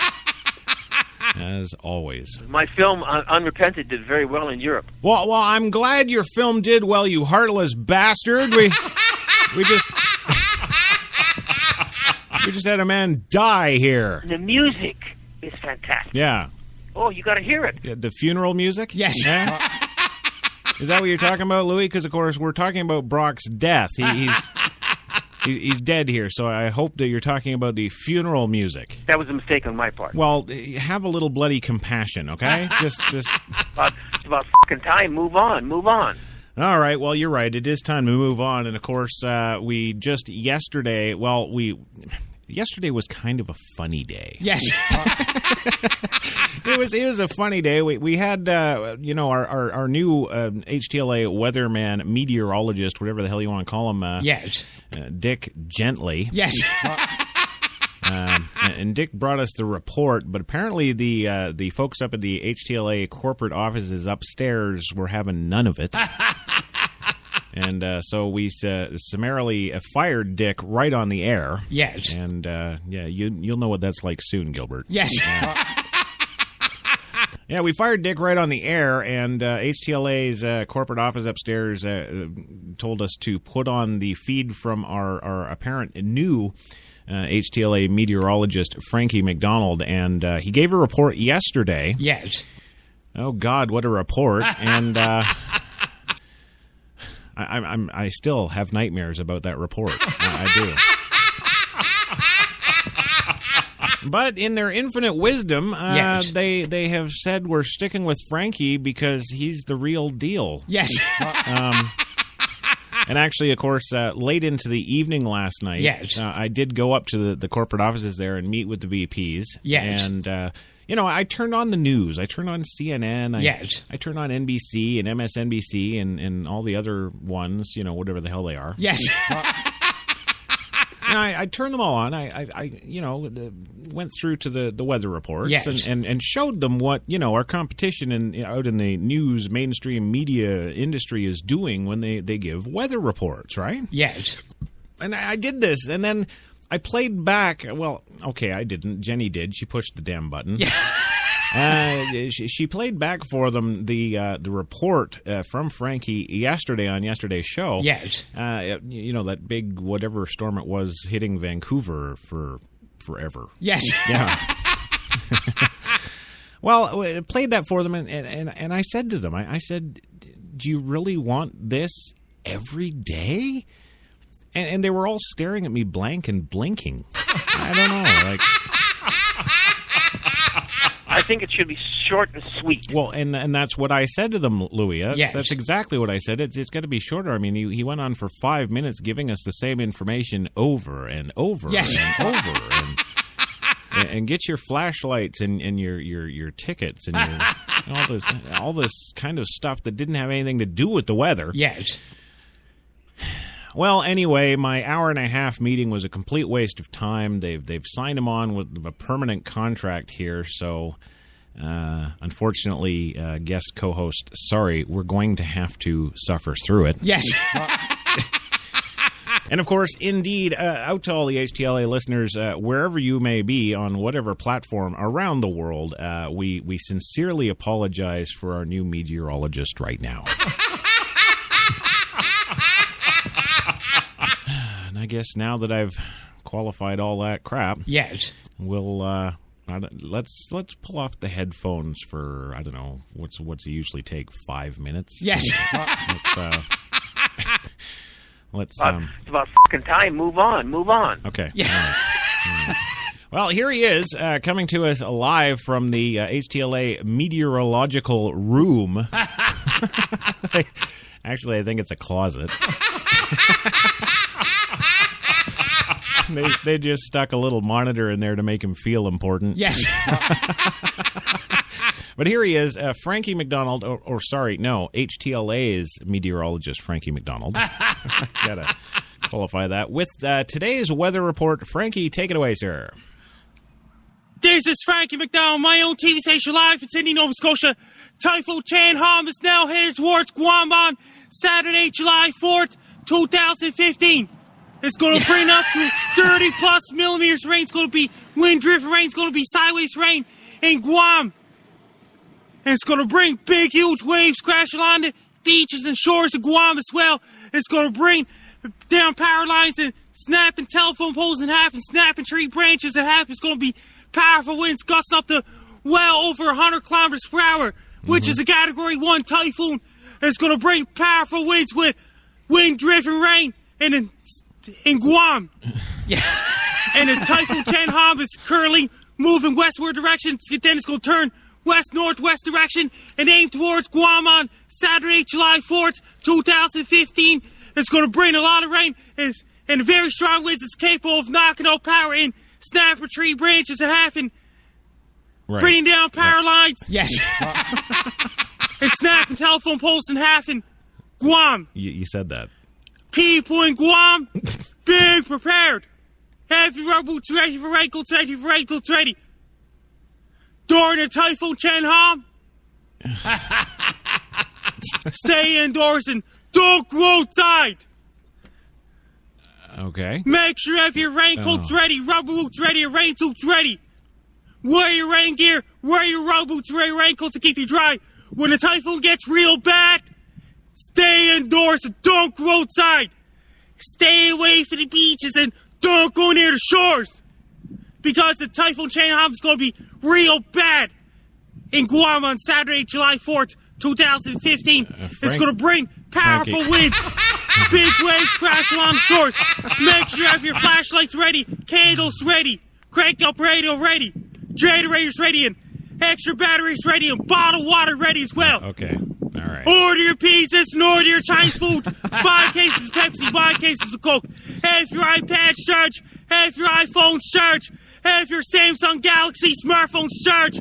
Have your Samsung Galaxy tablets charged. Have your laptops charged. Have your tablets charged. Have your 3G and 4G ready. Because Typhoon Chanham is going to be very powerful in Guam on Saturday, July 4th, 2015. If you have anybody living in Guam, be prepared for Typhoon Chanham on Saturday, July 4th, 2015. Yeah, Frankie. Best luck to you, people in Guam. Be prepared for Typhoon Chanham on Saturday. Take care, stay safe. Don't get caught in a typhoon. Stay dry, be safe. Frankie, it's July 10th. It's I lived in Greenwich Village for a while when I first started out as an actor. Of course you did, Louis. Thanks. That's very interesting. Yeah. Well, there it was. That was the weather report for apparently July 4th. It's not awful, but just not good. No, that's no, Gilbert. It is awful. Yes. It's break for a commercial. Yeah, we should. Well, okay. So that was our Frankie, is there any outlook for the weekend, idiot? No, Jenny says he's gone. Yes. I guess he just comes in and does his 4 minutes and then leaves. I don't know. Jesus Christ. I think it should be short and sweet. Tell Frankie. Just. You love to do that kind of stuff. You always did. No, I don't. And what? That's not me, idiot. Didn't you hear him, Louis? It's Frankie McDonald from Nova Scotia. Yes. Frickin'. And who? Damn, I would pay real money to get Greg Howe from Ontario to do the damn weather. Hell, at this point, what am I talking about? I get Pauly B. Oh, Jesus. That's And I think there were complaints about it. Oh, yeah. Where I think, like, they were saying, like, they were going to censor it or stop in Britain, saying this is against the laws of nature. And it is. It absolutely is, Gilbert. I mean, what the hell even is that? And I finally figured out how to edit. Yes. Well, thank you, Louis, for that another film production update there. Yeah, this is great. Anything else you want to add, Louis, before we continue on with... Mr. T would be proud of you. Okay. All right. Well, this next one's for Mr. T. Yes. Yes, moving back on now to the Donald Trump comments that are getting a backlash from those young PC voters. Yes, on June 16th, 2015, businessman, television personality, and American icon Donald Trump finally did announce his much-anticipated candidacy for the President of the United States. Within minutes, Trump's long-winded and slightly offensive speech went viral, proving that when it comes to candidateness, or candidness, maybe is less is more. CNN, MSNBC, and of course Jon Stewart all reproduced Trump's speech, shaving it down to the most extreme moments and predicting the worst, that his campaign would end before it even began. If young voters watching Trump's speech were initially shocked by his words, a quick internet search provided that he had been making similar comments for years. That's right. In fact, he practically built his entire empire on his lack of filter. Yes.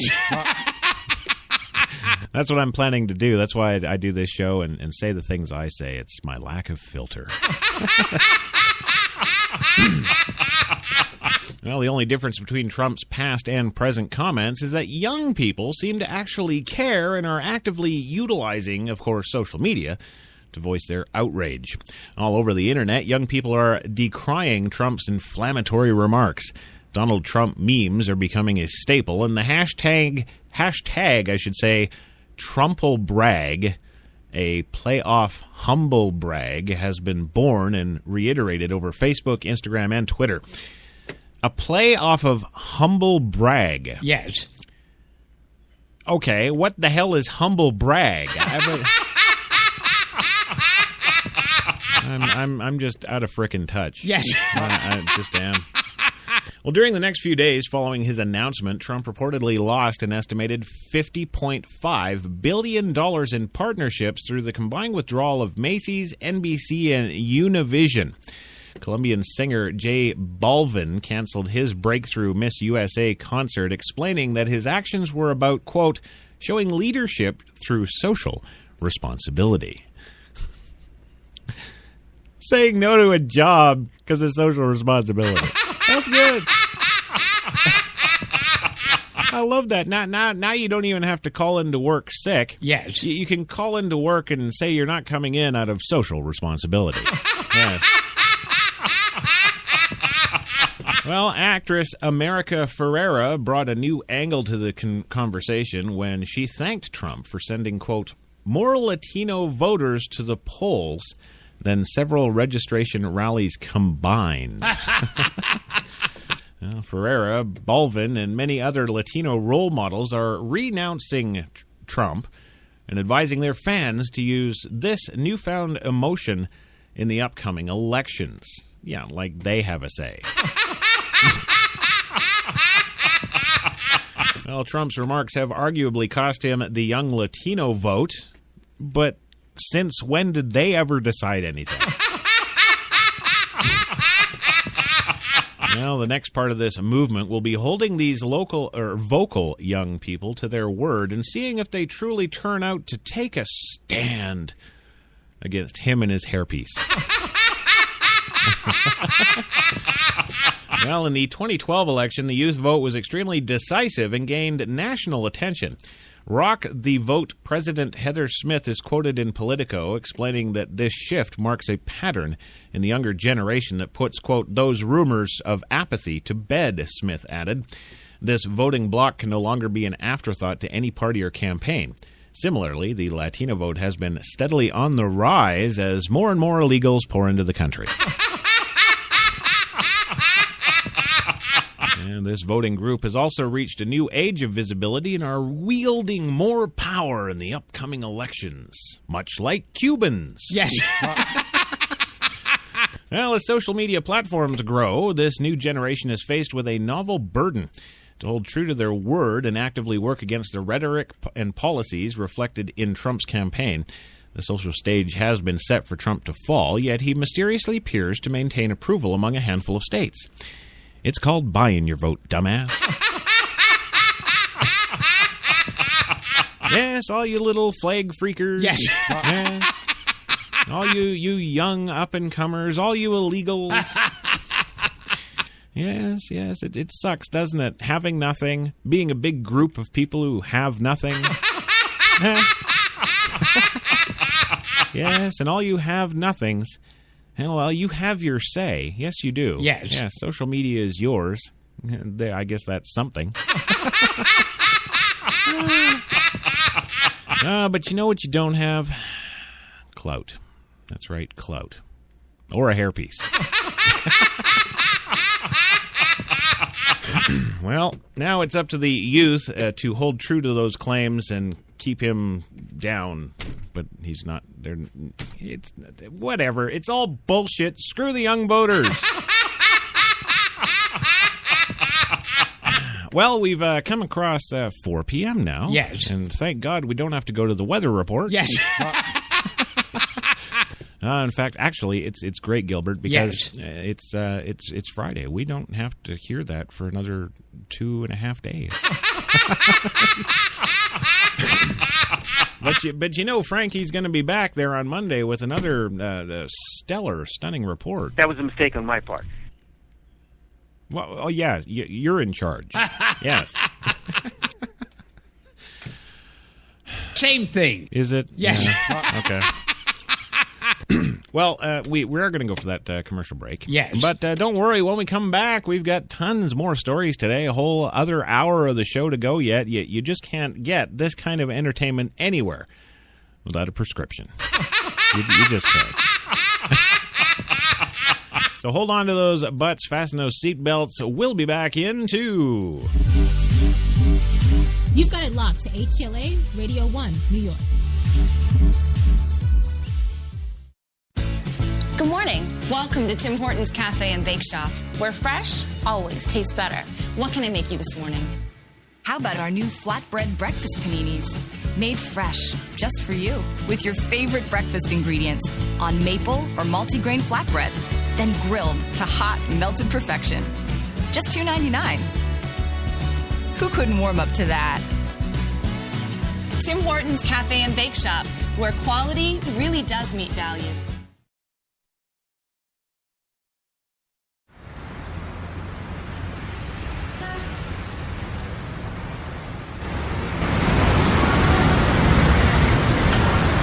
I've been so inspired by being in New York because everything from what people are wearing on the street to the way they're interacting with each other, to drive through the West Village at night and you see a couple kissing on the street, or you see someone fighting outside their apartment, or you see so much humanity on a daily basis that even if you're not inspired by your own life that day, you can be inspired by someone else's life. You got that long hair, slick back, white t-shirt, and I got that good girl face and a tight little skirt. And when we go crashing down, we come back every time, 'cause we never go out of style. We never go out of style. Take me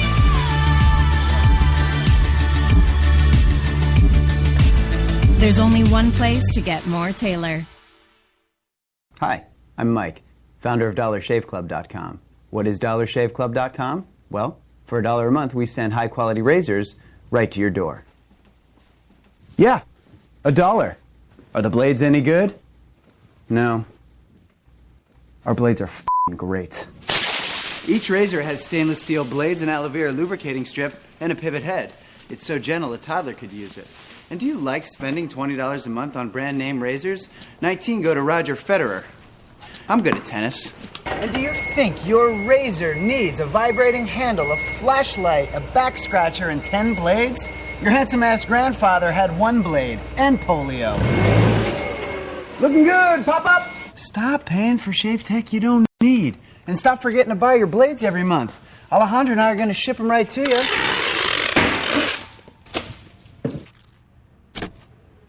We're not just selling razors, we're also making new jobs. Alejandro, what were you doing last month? Not working. What are you doing now? Working. I'm no Vanderbilt, but this train makes hay.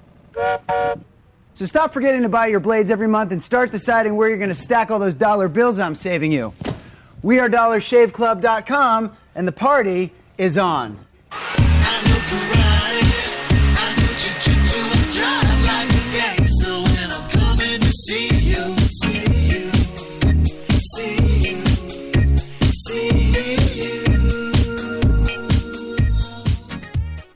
I stood outside assessing the situation. I knew it could be rough in there, but how rough, there was no way to know for sure. Hey, guys. Daddy, it's pink! But hey, a new house, it's a blank canvas, and we got a great one, thanks to a really low mortgage rate from Navy Federal Credit Union. Pink. So she's a princess. You got a problem with that? Hoorah! Hoorah! 4 million members, 4 million stories. Navy Federal Credit Union. Automatic freshness, softness, and static control has never been easier with the Bounce Dryer Bar. I just stick it to the inside of my dryer, and I never have to remember. Old Spice body spray makes you smell like power! It's so powerful it sells itself in other people's commercials. You smell like outdoor freshness. You smell like power. Yeah, I do.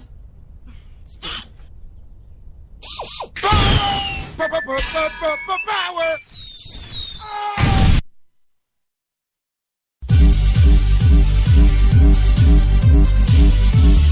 We're New York's best talk radio, HTLA Radio 1.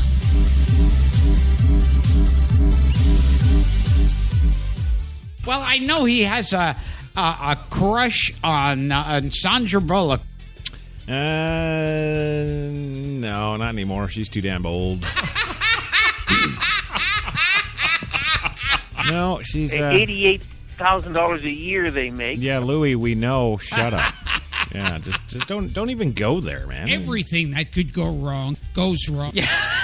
Well, yes and no. I mean, you know, your intro screwed. Yes. Yeah. But I think on the whole, for the rest of the show, including killing Brock Favors again, I think for our first hour today, we're doing okay. Yes. We are.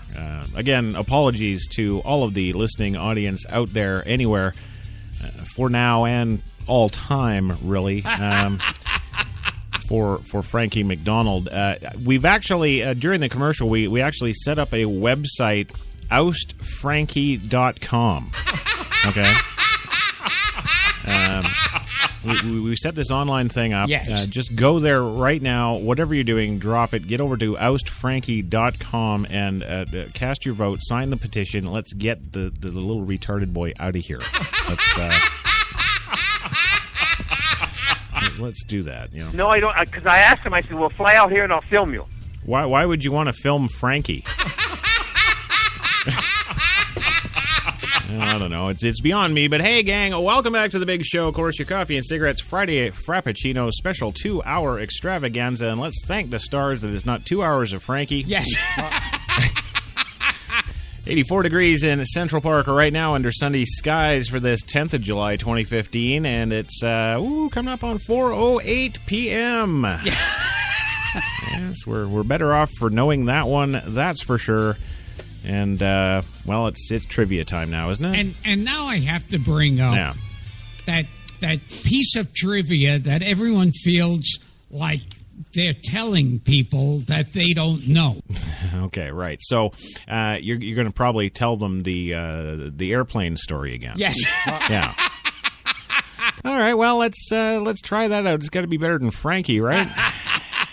Let's give it up. Yeah. Now I remember sitting next to you on a plane. Yes. Yes, and I was flying out to L.A. to audition for some movie that I didn't get. Right. Which was fine. Absolutely. Because I remember I was reading the script, and you said to me, oh, what are you reading? And I said, oh, it's some John Travolta comedy. Yeah. You had me right there, yeah. Called The Experts. That's right. And it's about two young hip Americans who get kidnapped by Russian spies to teach them how to act like young hip Americans. Right, yeah. And you, being a fortune teller, said, oh, that sounds like a piece of shit. That's right. Bullshitters, never keep your mouth shut. Always hustling. That's what we always do. Looking for something to do and putting things together. Yeah, that's what we do, Louis. That's what we do. That's what we do. It's just life, and I love doing it. I love doing these kind of stories anyway. See, there you go. You love it too, so shut up. Yeah. Now I think it's time for a little bit of Jerry Lewis and Hervé Villachez. Yes. Yeah. Let's get Jerry Lewis directing Hervé on set, Gilbert. Here's Jerry Lewis directing Hervé Villachez.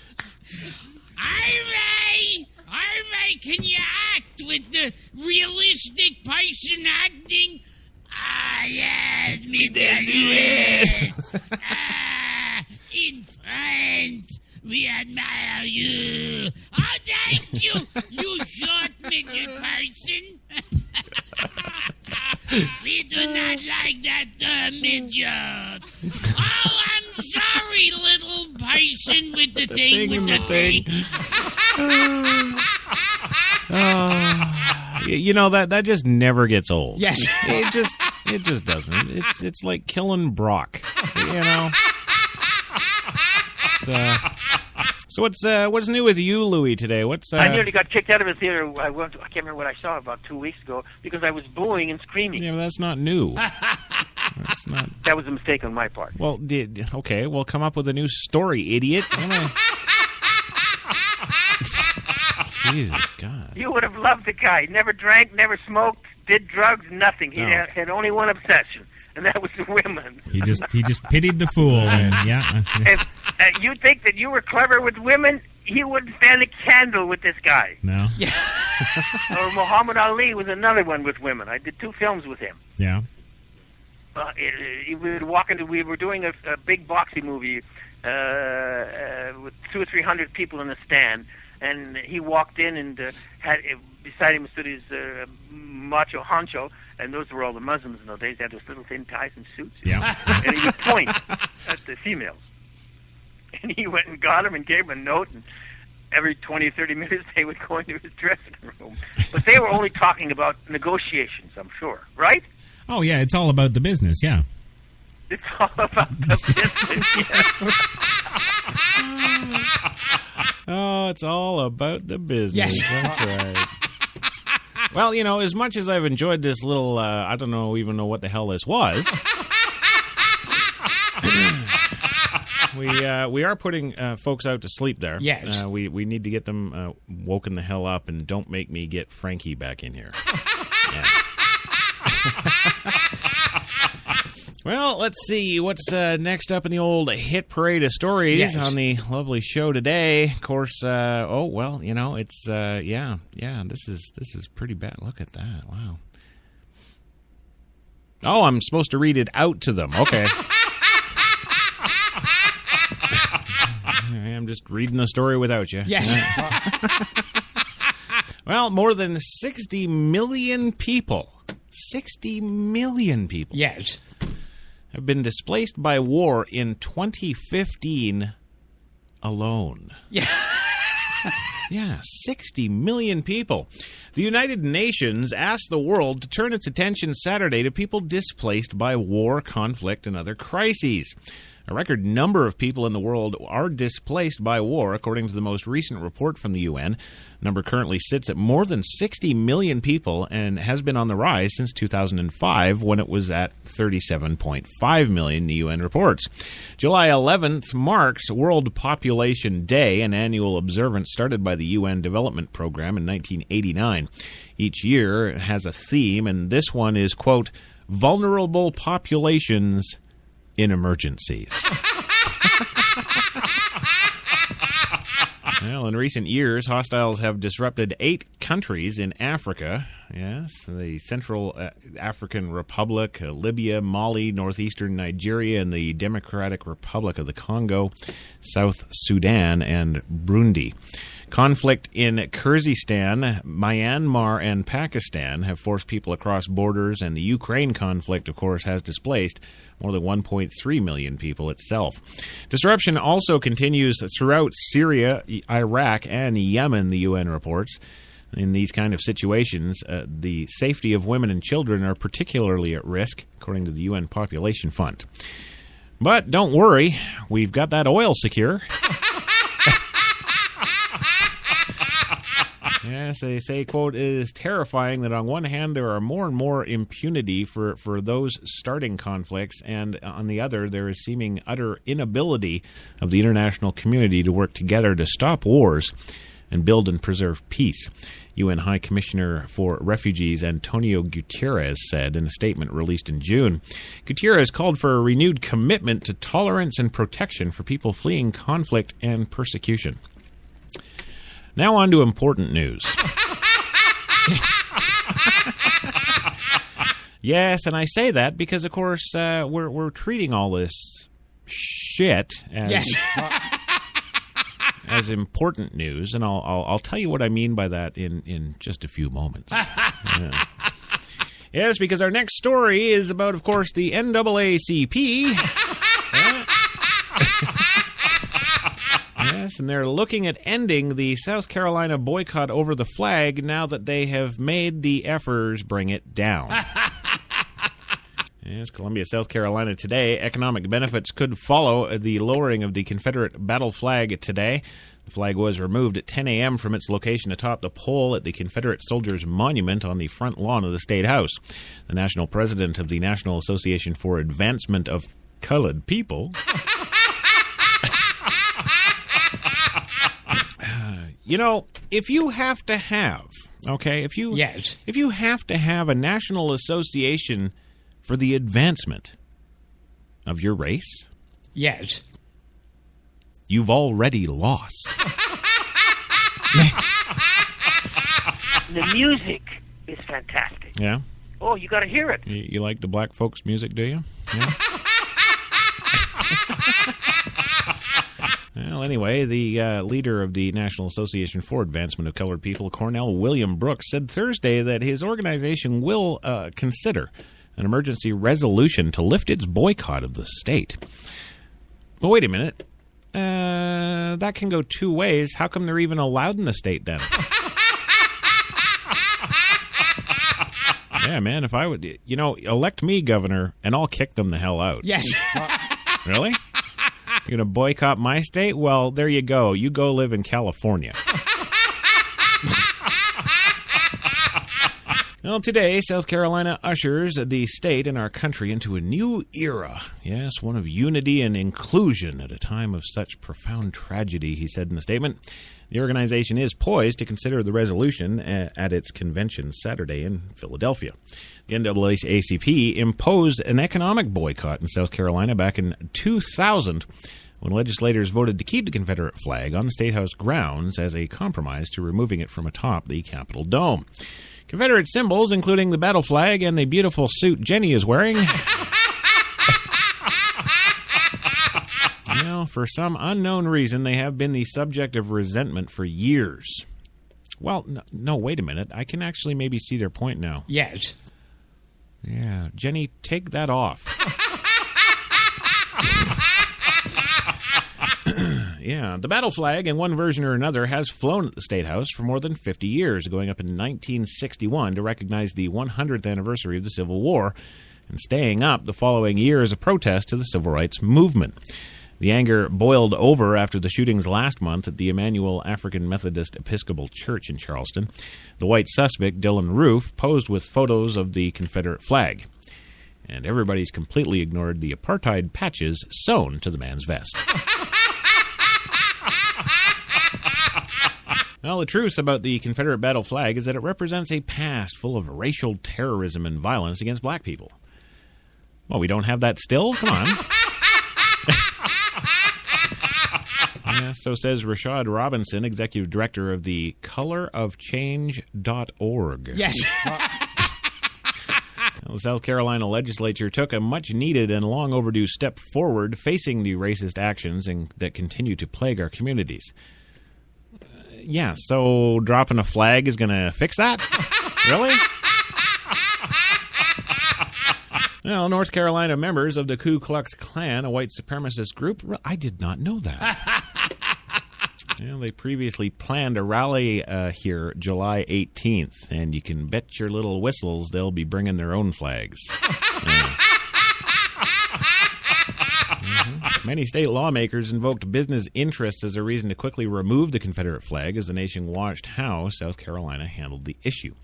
As the debate in the State House raged late Wednesday, who in their right mind would want to come to a state with us in charge, asks Republican Gilda Hobb Hunter, a Democrat from Orangeburg, South Carolina. The state's business community has been united since 1999, and the flag needed to come down, says Ted Pitts, president and the chief executive of the South Carolina Chamber of Commerce. We firmly believe that this decision is in the best interest of South Carolina's people and its businesses. Officials at plastics manufacturer Sunoco, which has 16 locations in the state, said in a statement, quote, "This transition marks a significant step in the state's continuous progress to model the tolerance, respect, and unity that its citizens have shown Charleston over the past few weeks as value and a central part of our state's culture moving forward." Well, if we've got all that tolerance, respect, and unity, you'd think they'd let you keep the flag. Well, hell no, they ain't taking it off Jenny. I'm doing that. Yes. That's right. Well, moving on today, we got, of course, no end. Yes. We've got so many stories, it's not even funny. Yeah. No, it's not even funny. It's not funny.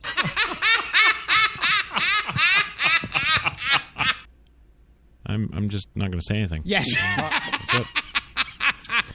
Well, of course, as that flag has come down today, yes. Of course, now we have to go to Obama for his official freaking reaction.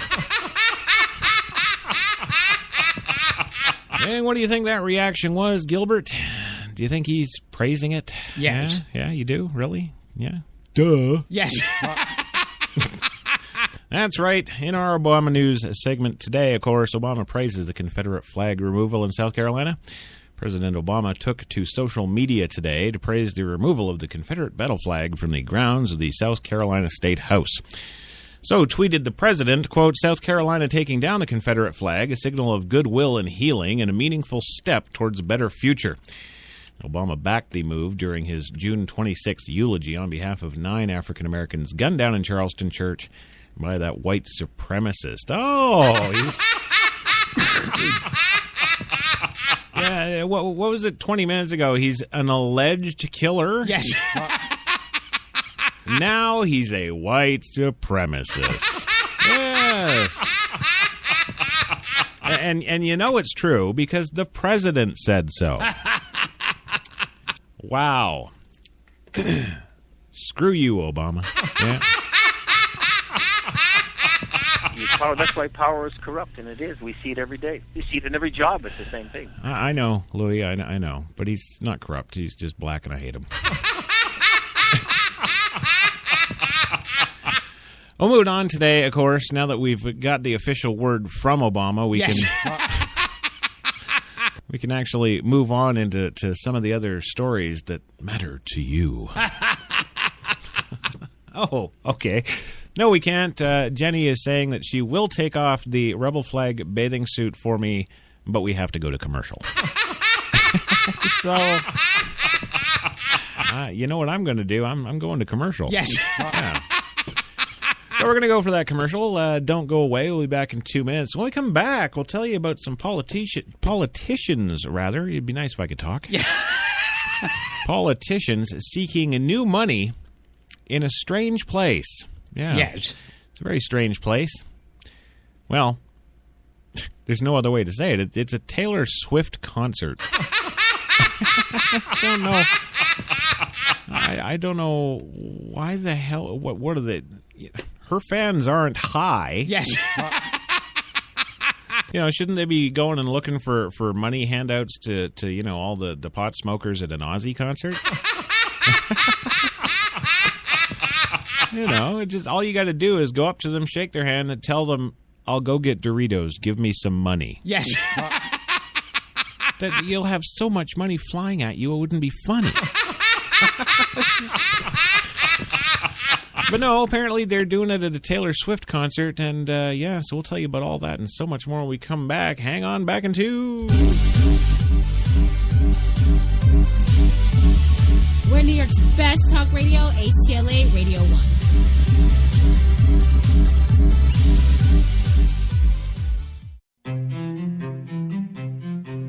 What if there was a coffee that was sourced from some of the world's most renowned growing regions, abundant with rich, fertile soil? What if this coffee was picked at the perfect moment, then packed meticulously and shipped carefully to be roasted under the watchful eye of coffee masters? What if it was expertly blended, ground, and sealed, ensuring maximum flavor and freshness, then brewed in small batches and always served fresh within 20 minutes, just the way you like it? Now, what if this coffee just happened to be the coffee you already know and love? Tim Hortons. Always fresh, always great tasting coffee.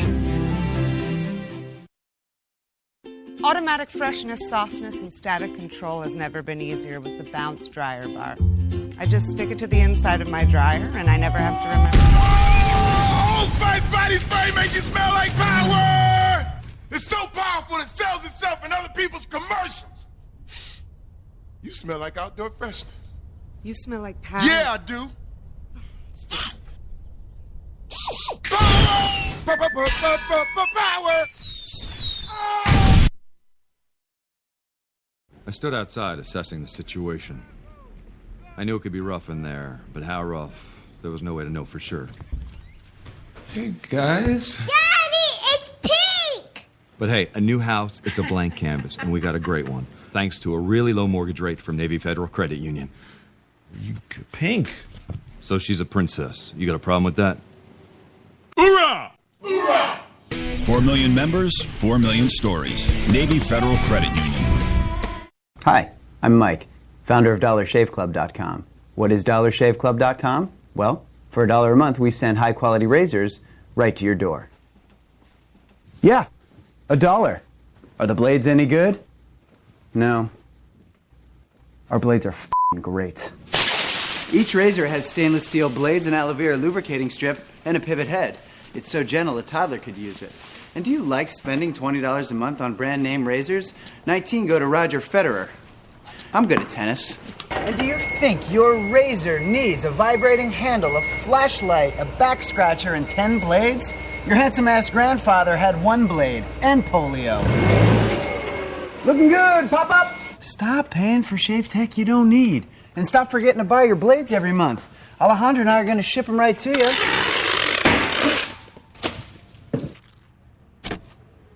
We're not just selling razors, we're also making new jobs. Alejandro, what were you doing last month? Not working. What are you doing now? Working. I'm no Vanderbilt, but this train makes hay. So stop forgetting to buy your blades every month and start deciding where you're going to stack all those dollar bills I'm saving you. We are DollarShaveClub.com, and the party is on.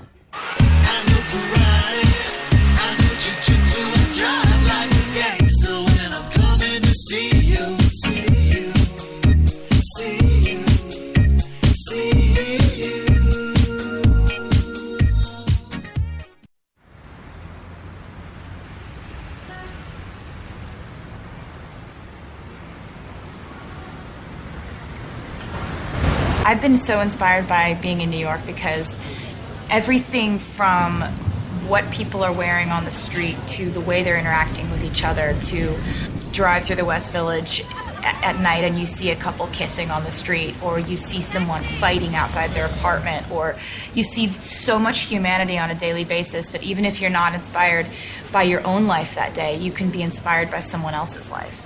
You got that long hair, slicked back, white t-shirt, and I got that good girl face and a tight little skirt. And when we go crashing down, we come back every time, 'cause we never go out, we never style, we never go out of style. Take me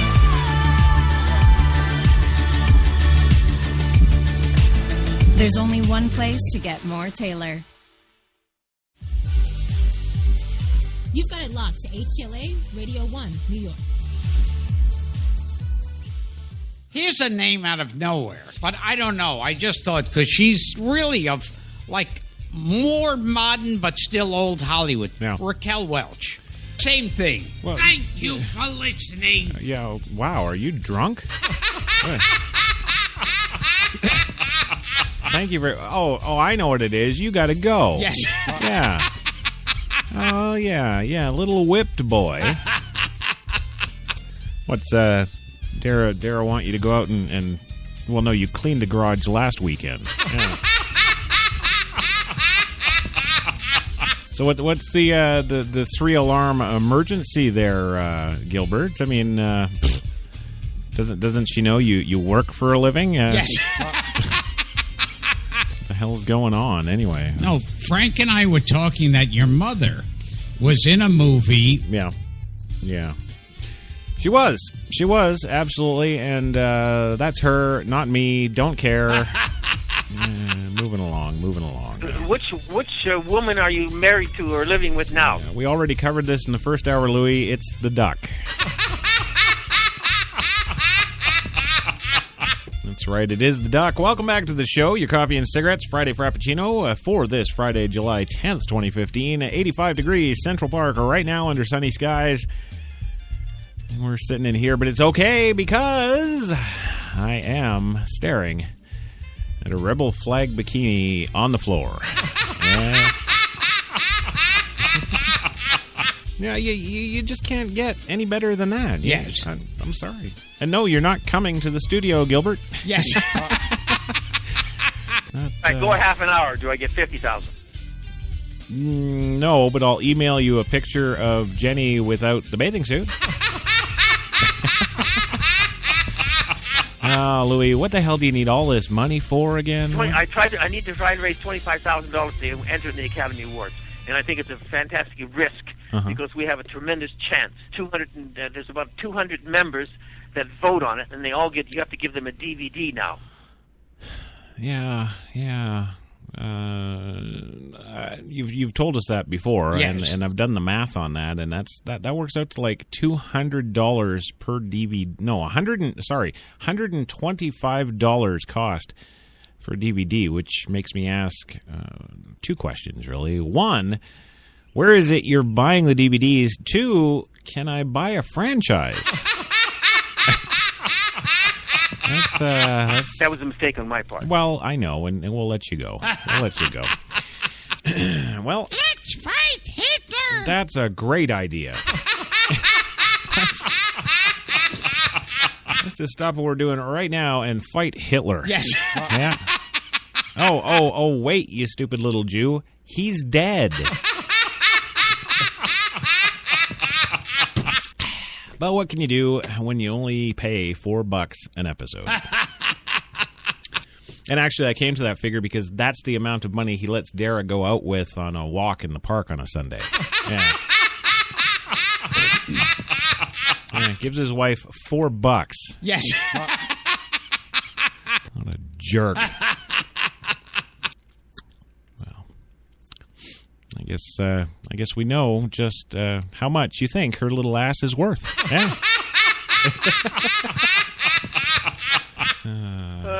it's just life, and I love doing it. I love doing these kind of stories anyway. Oh, right. Yeah, okay. Yeah, get back to those. Yeah. Oh, and that's right. Before the break, we were telling you, of course, that politicians are seeking new money at this strange place. Yes, the Taylor Swift concert. Yes.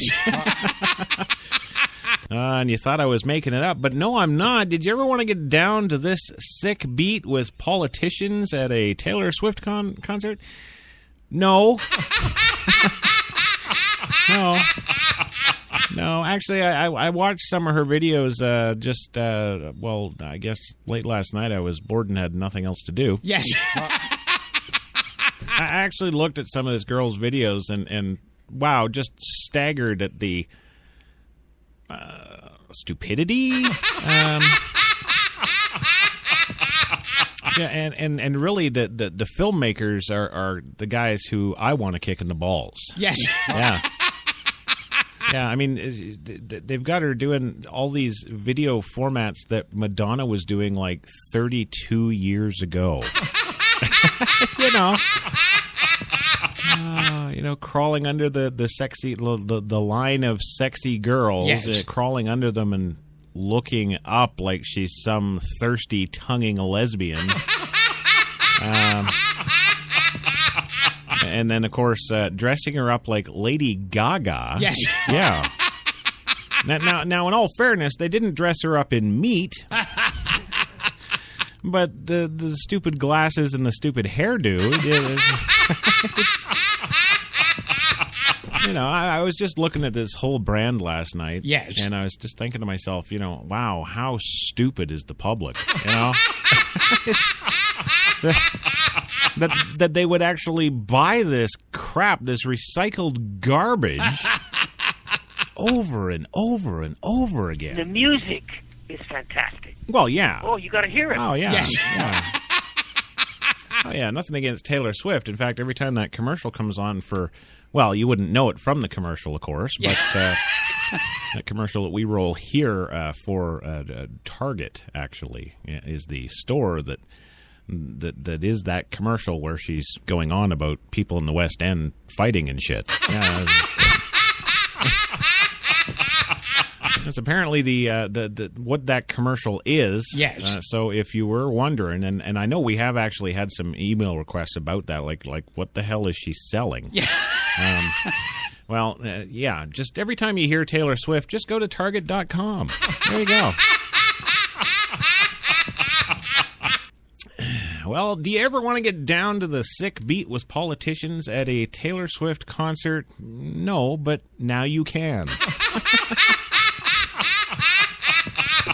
Yes, apparently a mix of 19 congressional representatives, senators, lawmakers, and political action committees are reserving private boxes to fundraise at Taylor Swift concerts starting July 13th and 14th, of course, at the Nationals Park. Senator John Thune, a Republican of South Dakota there, and Reps Doug Collins, a Republican of Georgia, and Suzanne Belin, Democrat, of Washington, and Louis Frankel, Democrat, Florida, are all participants in the event. The politicos are inviting donors to join them in their private boxes for contributions ranging from $100 to $5,000 for their campaigns or PACs. Contributors can enjoy Taylor Swift and a night of rubbing. Well, as the pimp down on West 43rd once said. Yes. Who doesn't want to get down and rubbing with Taylor Swift and $5,000? Yeah, right here. You can rub the Taylor for $5,000. Oh, no, sorry, that reads rubbing elbows with. Okay. Yes, enjoy Taylor Swift and a night of rubbing elbows with elected officials in the nation's capital.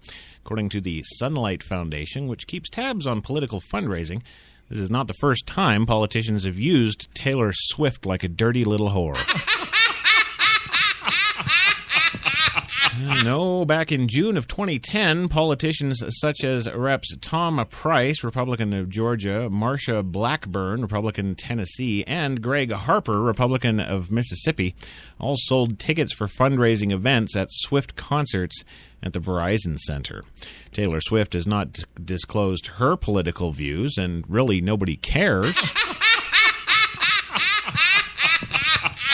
But she did tell Time magazine in 2012, quote, "I follow it and I try to keep myself as educated and informed as possible."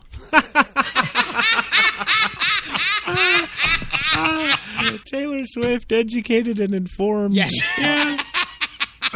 Sorry, but I don't talk about politics. Yes. Because it might influence other people. Oh, yes, because, yeah. Yeah. You know, when I think political influence, Gilbert, yes, I think Taylor Swift. Yeah. Oh, yeah. It's about fucking time. Move on. Yeah. Well, there you go. She might influence other people. Yes. But regardless of her own personal convictions, lawmakers clearly have a love story with Taylor Swift. Rubbing for $5,000. Yeah. Well, okay. I'll. What the hell do I know? You know? Yeah. I don't know. Don't look at me. Yes. I don't know. Well, in coffee news today, yes, this is a story that I actually wanted to have right up front and center, story number one, right out of the gate today because it's so damned important. It's coffee, for Christ's sake. Well, the question, of course, today, coffee cost more? Well, not really. How breakfast prices have changed over time. Well, really, if you can't afford it anymore, you're probably not alive, so... Well, you know, it's the old saying. If you can't afford breakfast, you can't afford lunch. Yes. You can't afford lunch, you can't afford dinner. Yes. You can't afford dinner, you're starving to death. Well, for Starbucks addicts, breakfast fuel just got more expensive, of course. The company announced Tuesday that it's raising prices again. And this is a quick reminder that this show is brought to you by the fine folks at Tim Hortons, New York City. Yes, Tim Hortons, not only always fresh, not raising prices. Yes. Well, however, it is unlikely people will forego their morning Java. Having traditional breakfast staples is the American way of life, after all.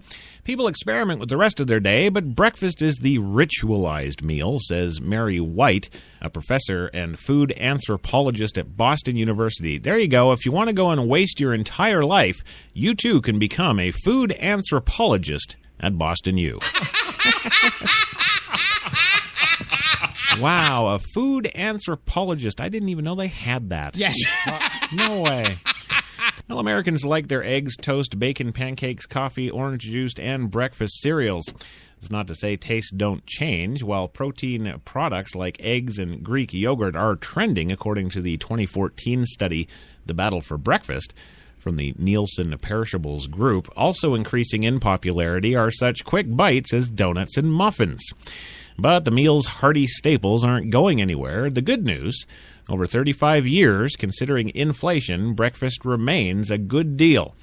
Check out these stats here, and you can ponder your next trip to Starbucks. Actually, how about, Jenny, we don't check out these stats. We're actually sponsored by Tim Hortons. Die. Yes, die. Look at all the... Oh, those are all wonderful stats for Starbucks, and they don't pay us anything, so screw them. You will be happy to know, however, that Tim Hortons has not increased their pricing in over 4 years. Yes. And every morning it's the same wholesome goodness. I think it should be short and sweet. What, is that the way you like your coffee?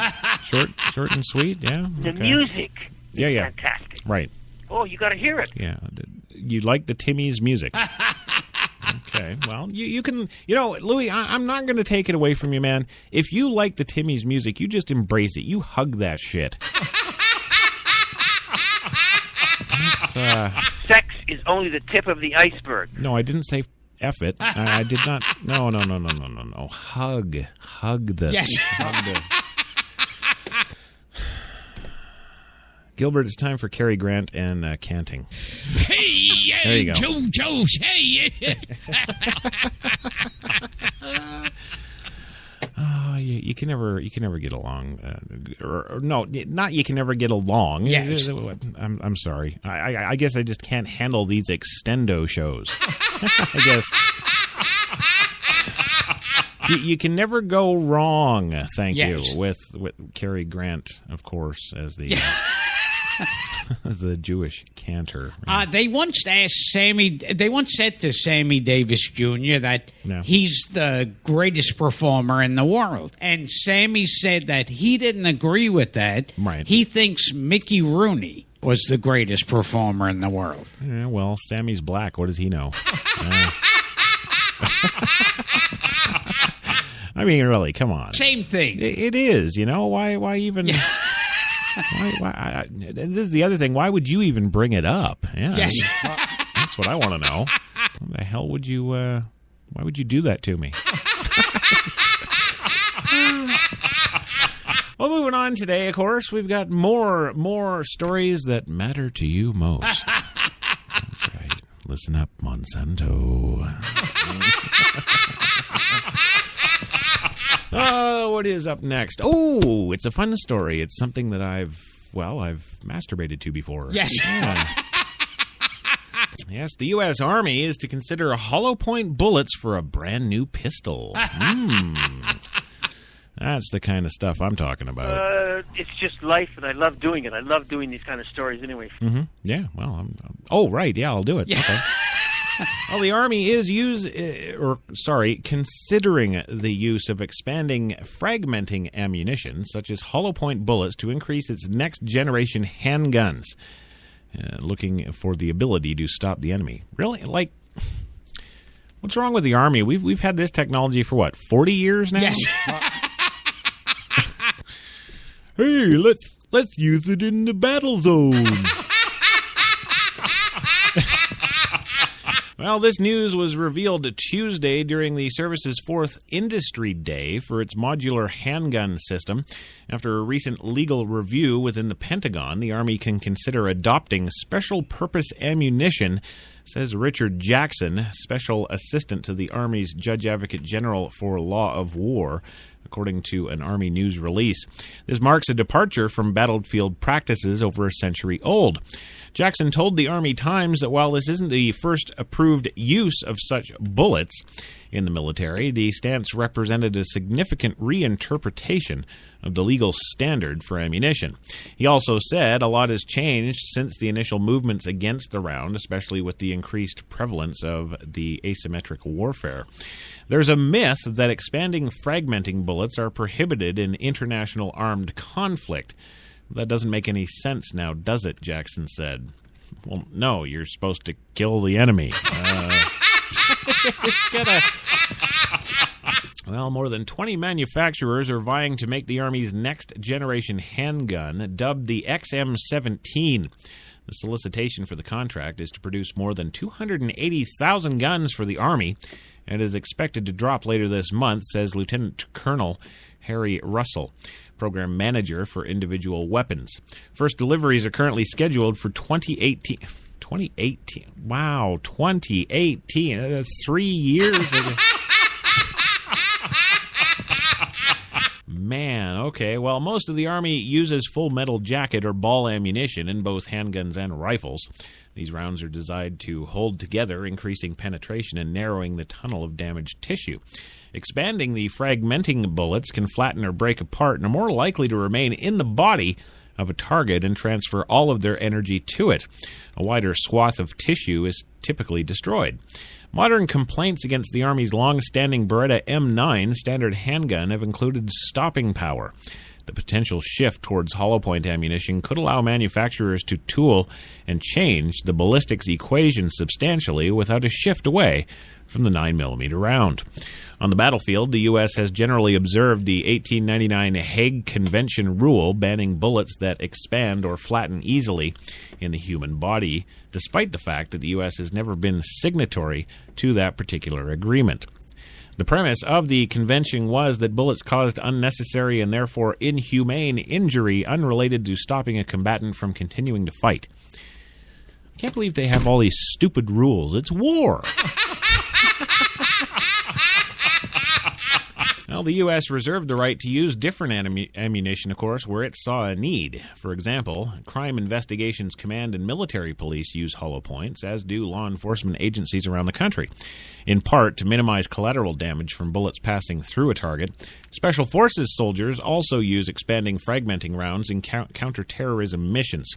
The use of this ammunition supports the international law principles of preventing excessive collateral effects and safeguarding civilian lives, an Army statement said. So there you go. They're considering it later this month. They're going to have the presentation there, and geez, you know, if we can all get together and decide that we really want to kill the bad guy, yes, we'll be able to do that more efficiently. Yes, and that's good news. However, even if approved, like they say, it's going to be another 3 freaking years before we get it. Always with a female having a relationship, married or single, it's always better that they do the leaving. Right. If you do the leaving, it keeps that lingering thing. You know what I mean? Yeah, but Louis, you could just use a hollow point now. Just boom, and she's gone. Yes. Right.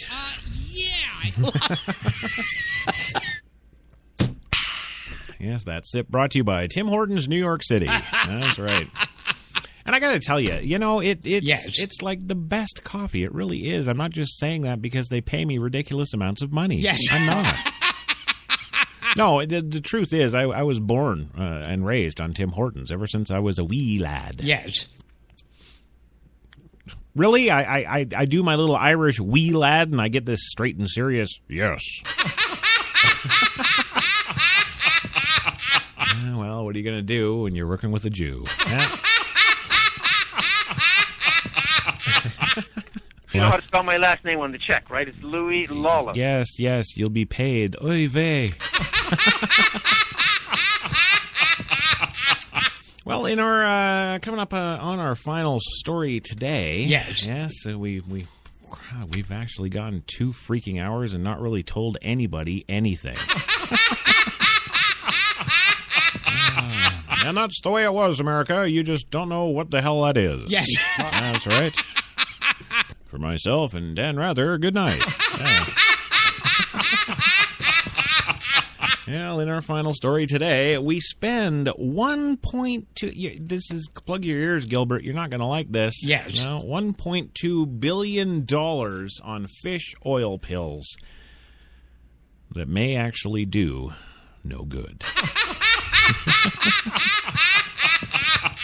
No, it's true. The accrual of high-level evidence indicates that the supplements lack efficacy across a range of health outcomes for which their use has been advocated for decades. Yes. I remember, actually, as a kid, my mom used to take all these vitamins all the time, and she tried to make me take these fish oil things. Yes.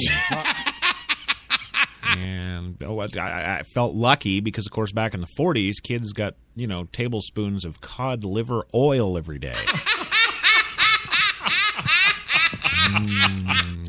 Yeah.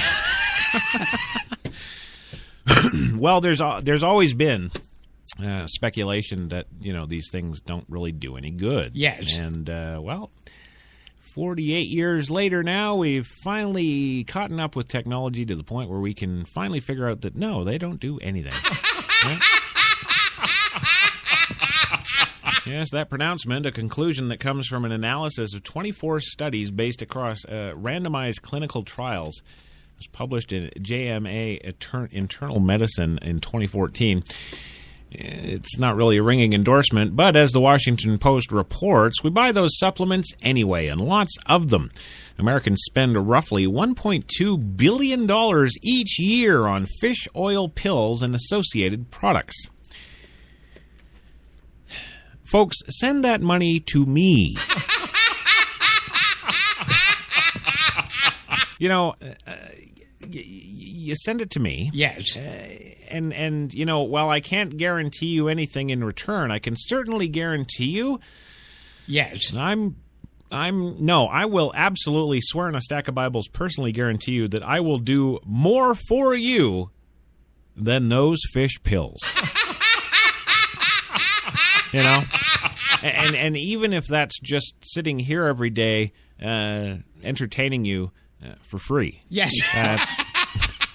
That you're still getting more value, dollar for dollar, pound for pound, than you ever have with fish oil pills.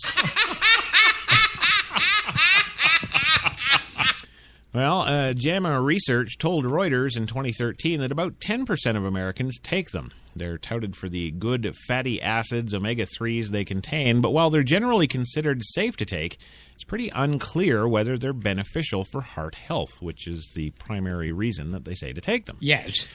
Well, writing for the Post, Peter Worski astutely points out that even National Institutes of Health and American Heart Association can't really make up their minds. The former endorses the supplements, then states omega-3s in a supplement form have not been shown to protect against heart disease on his website. A scientific consultant with the NIH says that the endorsement was supplied by a third-party contributor. As for the AHA, it advises people battling heart disease to ask their doctor about supplements, but a former AHA president tells Wiorski it would be a good time for that to be updated. Well, as for those 24 aforementioned studies, all but 2 showed no benefit whatsoever. Yes. But Worski notes it's possible there is some, and our experiments on heart disease patients just can't pick up on it because heart medications cloud things. I guess fish pill makers must include Monsanto. Yes, well, at $1.2 billion a year, I wouldn't doubt it. Yes. Yeah. Well, it would be a good time for that to be updated, he says. As for those studies, all but 2 showed no benefit, but Worski notes that it's possible that there is some. Our experiments, of course, are, they just can't pick up on it because the heart medications cloud things. A 5-year study of 26,000 people who the New York Times terms, quote, more representative of the general population is due to be completed in 2016. Another vitamin supplement could cause acne, but we're not going to tell you about that because it's weekend! Well, really, why the hell do we want to bother these people with acne on Friday? They get crazy because all of a sudden nobody loves them. Yes, but their pimple problems really aren't our problems. It's just... They're just not. They're not. Yes. Well, gang, it is 4:56 in the p.m., and we got to be rolling out of here, so I think it's time for Jenny to hit the button. There she goes. Good girl. You keep that suit on the floor. Yeah. Well, Louis, thank you so much for being here again today. It was great having you, and absolutely have yourself a great weekend, and we will catch you on Monday. It's about fucking time. Move on. Move on. Yes, Louis always was the sentimental sort. And the one, the only Duck Love. Yes. Yes. Thank you, Gilbert, for being here, of course, again today. Have yourself a great weekend. And no, I'm not coming to play Frisbee tag with you tomorrow. But have a great weekend all the same. Send Dara my love, and she's got a sweet ass. You should give her $6 on Sunday. Anyway, have a great weekend, Gilbert. Thank you for listening and supporting support this show for the love of God.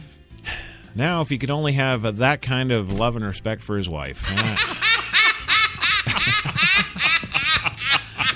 Well, of course, all you folks out there in listener land, whether you're on iHeart, iTunes, Podcast One, the Spreaker.com, wherever the hell, Universal Radio. Yes. Love to have you listen every day and appreciate it truly. Of course, our fine folks in the Spreaker.com live chat room, of course, thanks to Devlon Crawford, Sharon Chesley, yes, the girls of HTLA. Yes, and don't worry, we're going to have that calendar printed up and out for sale very soon. Yes. Yes. Just have to get them to agree to photos, and if not, we'll have to take them covertly. So there you go, ladies. If you see somebody outside your window at night with a camera, you know it's HTLA. Yes. So everybody, have yourselves a great weekend. We'll be back Monday, 3 p.m. Eastern for your Monday Mocha. Have yourselves a great one.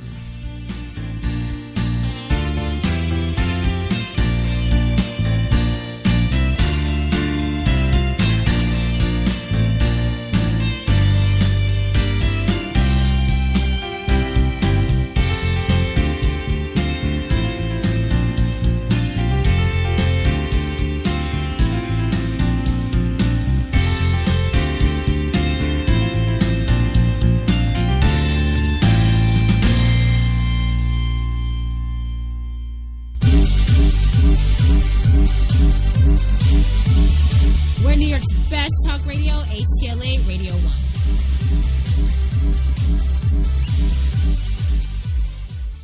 Hi, I'm Gil Fulbright. The people that run my campaign, they've made this commercial, and I'm in it. This campaign, it's not about me. It's about crafting a version of me that'll appeal to you. A version that visits random work sites with paid actors pointing at things. A version of me that doesn't find old people loathsome or pointless. Has a conventionally attractive yet curiously still family. Listening to my constituents, legislating, these are things I don't do. What I do is spend about 70% of my time raising funds for re-election. I'd do anything to stay in office. My name's Gil Fulbright, but hell, I'll change my name to Phil Goldbright or Bill Fulbright or fill up my mouth with farts. These are the things that are important to me. And these are the fine people that finance my campaign. Now, in order to do these things, I have to stay in office. And to stay in office, I have to keep these guys happy. Now, if any of these things make these guys unhappy, well, my hands are tied. So come November, the choice is clear. Do you want another spineless mouthpiece for special interest and lobbyists? Or a spineless mouthpiece for special interest and lobbyists? I'm Philip, a mouth with farts, and I approve this message.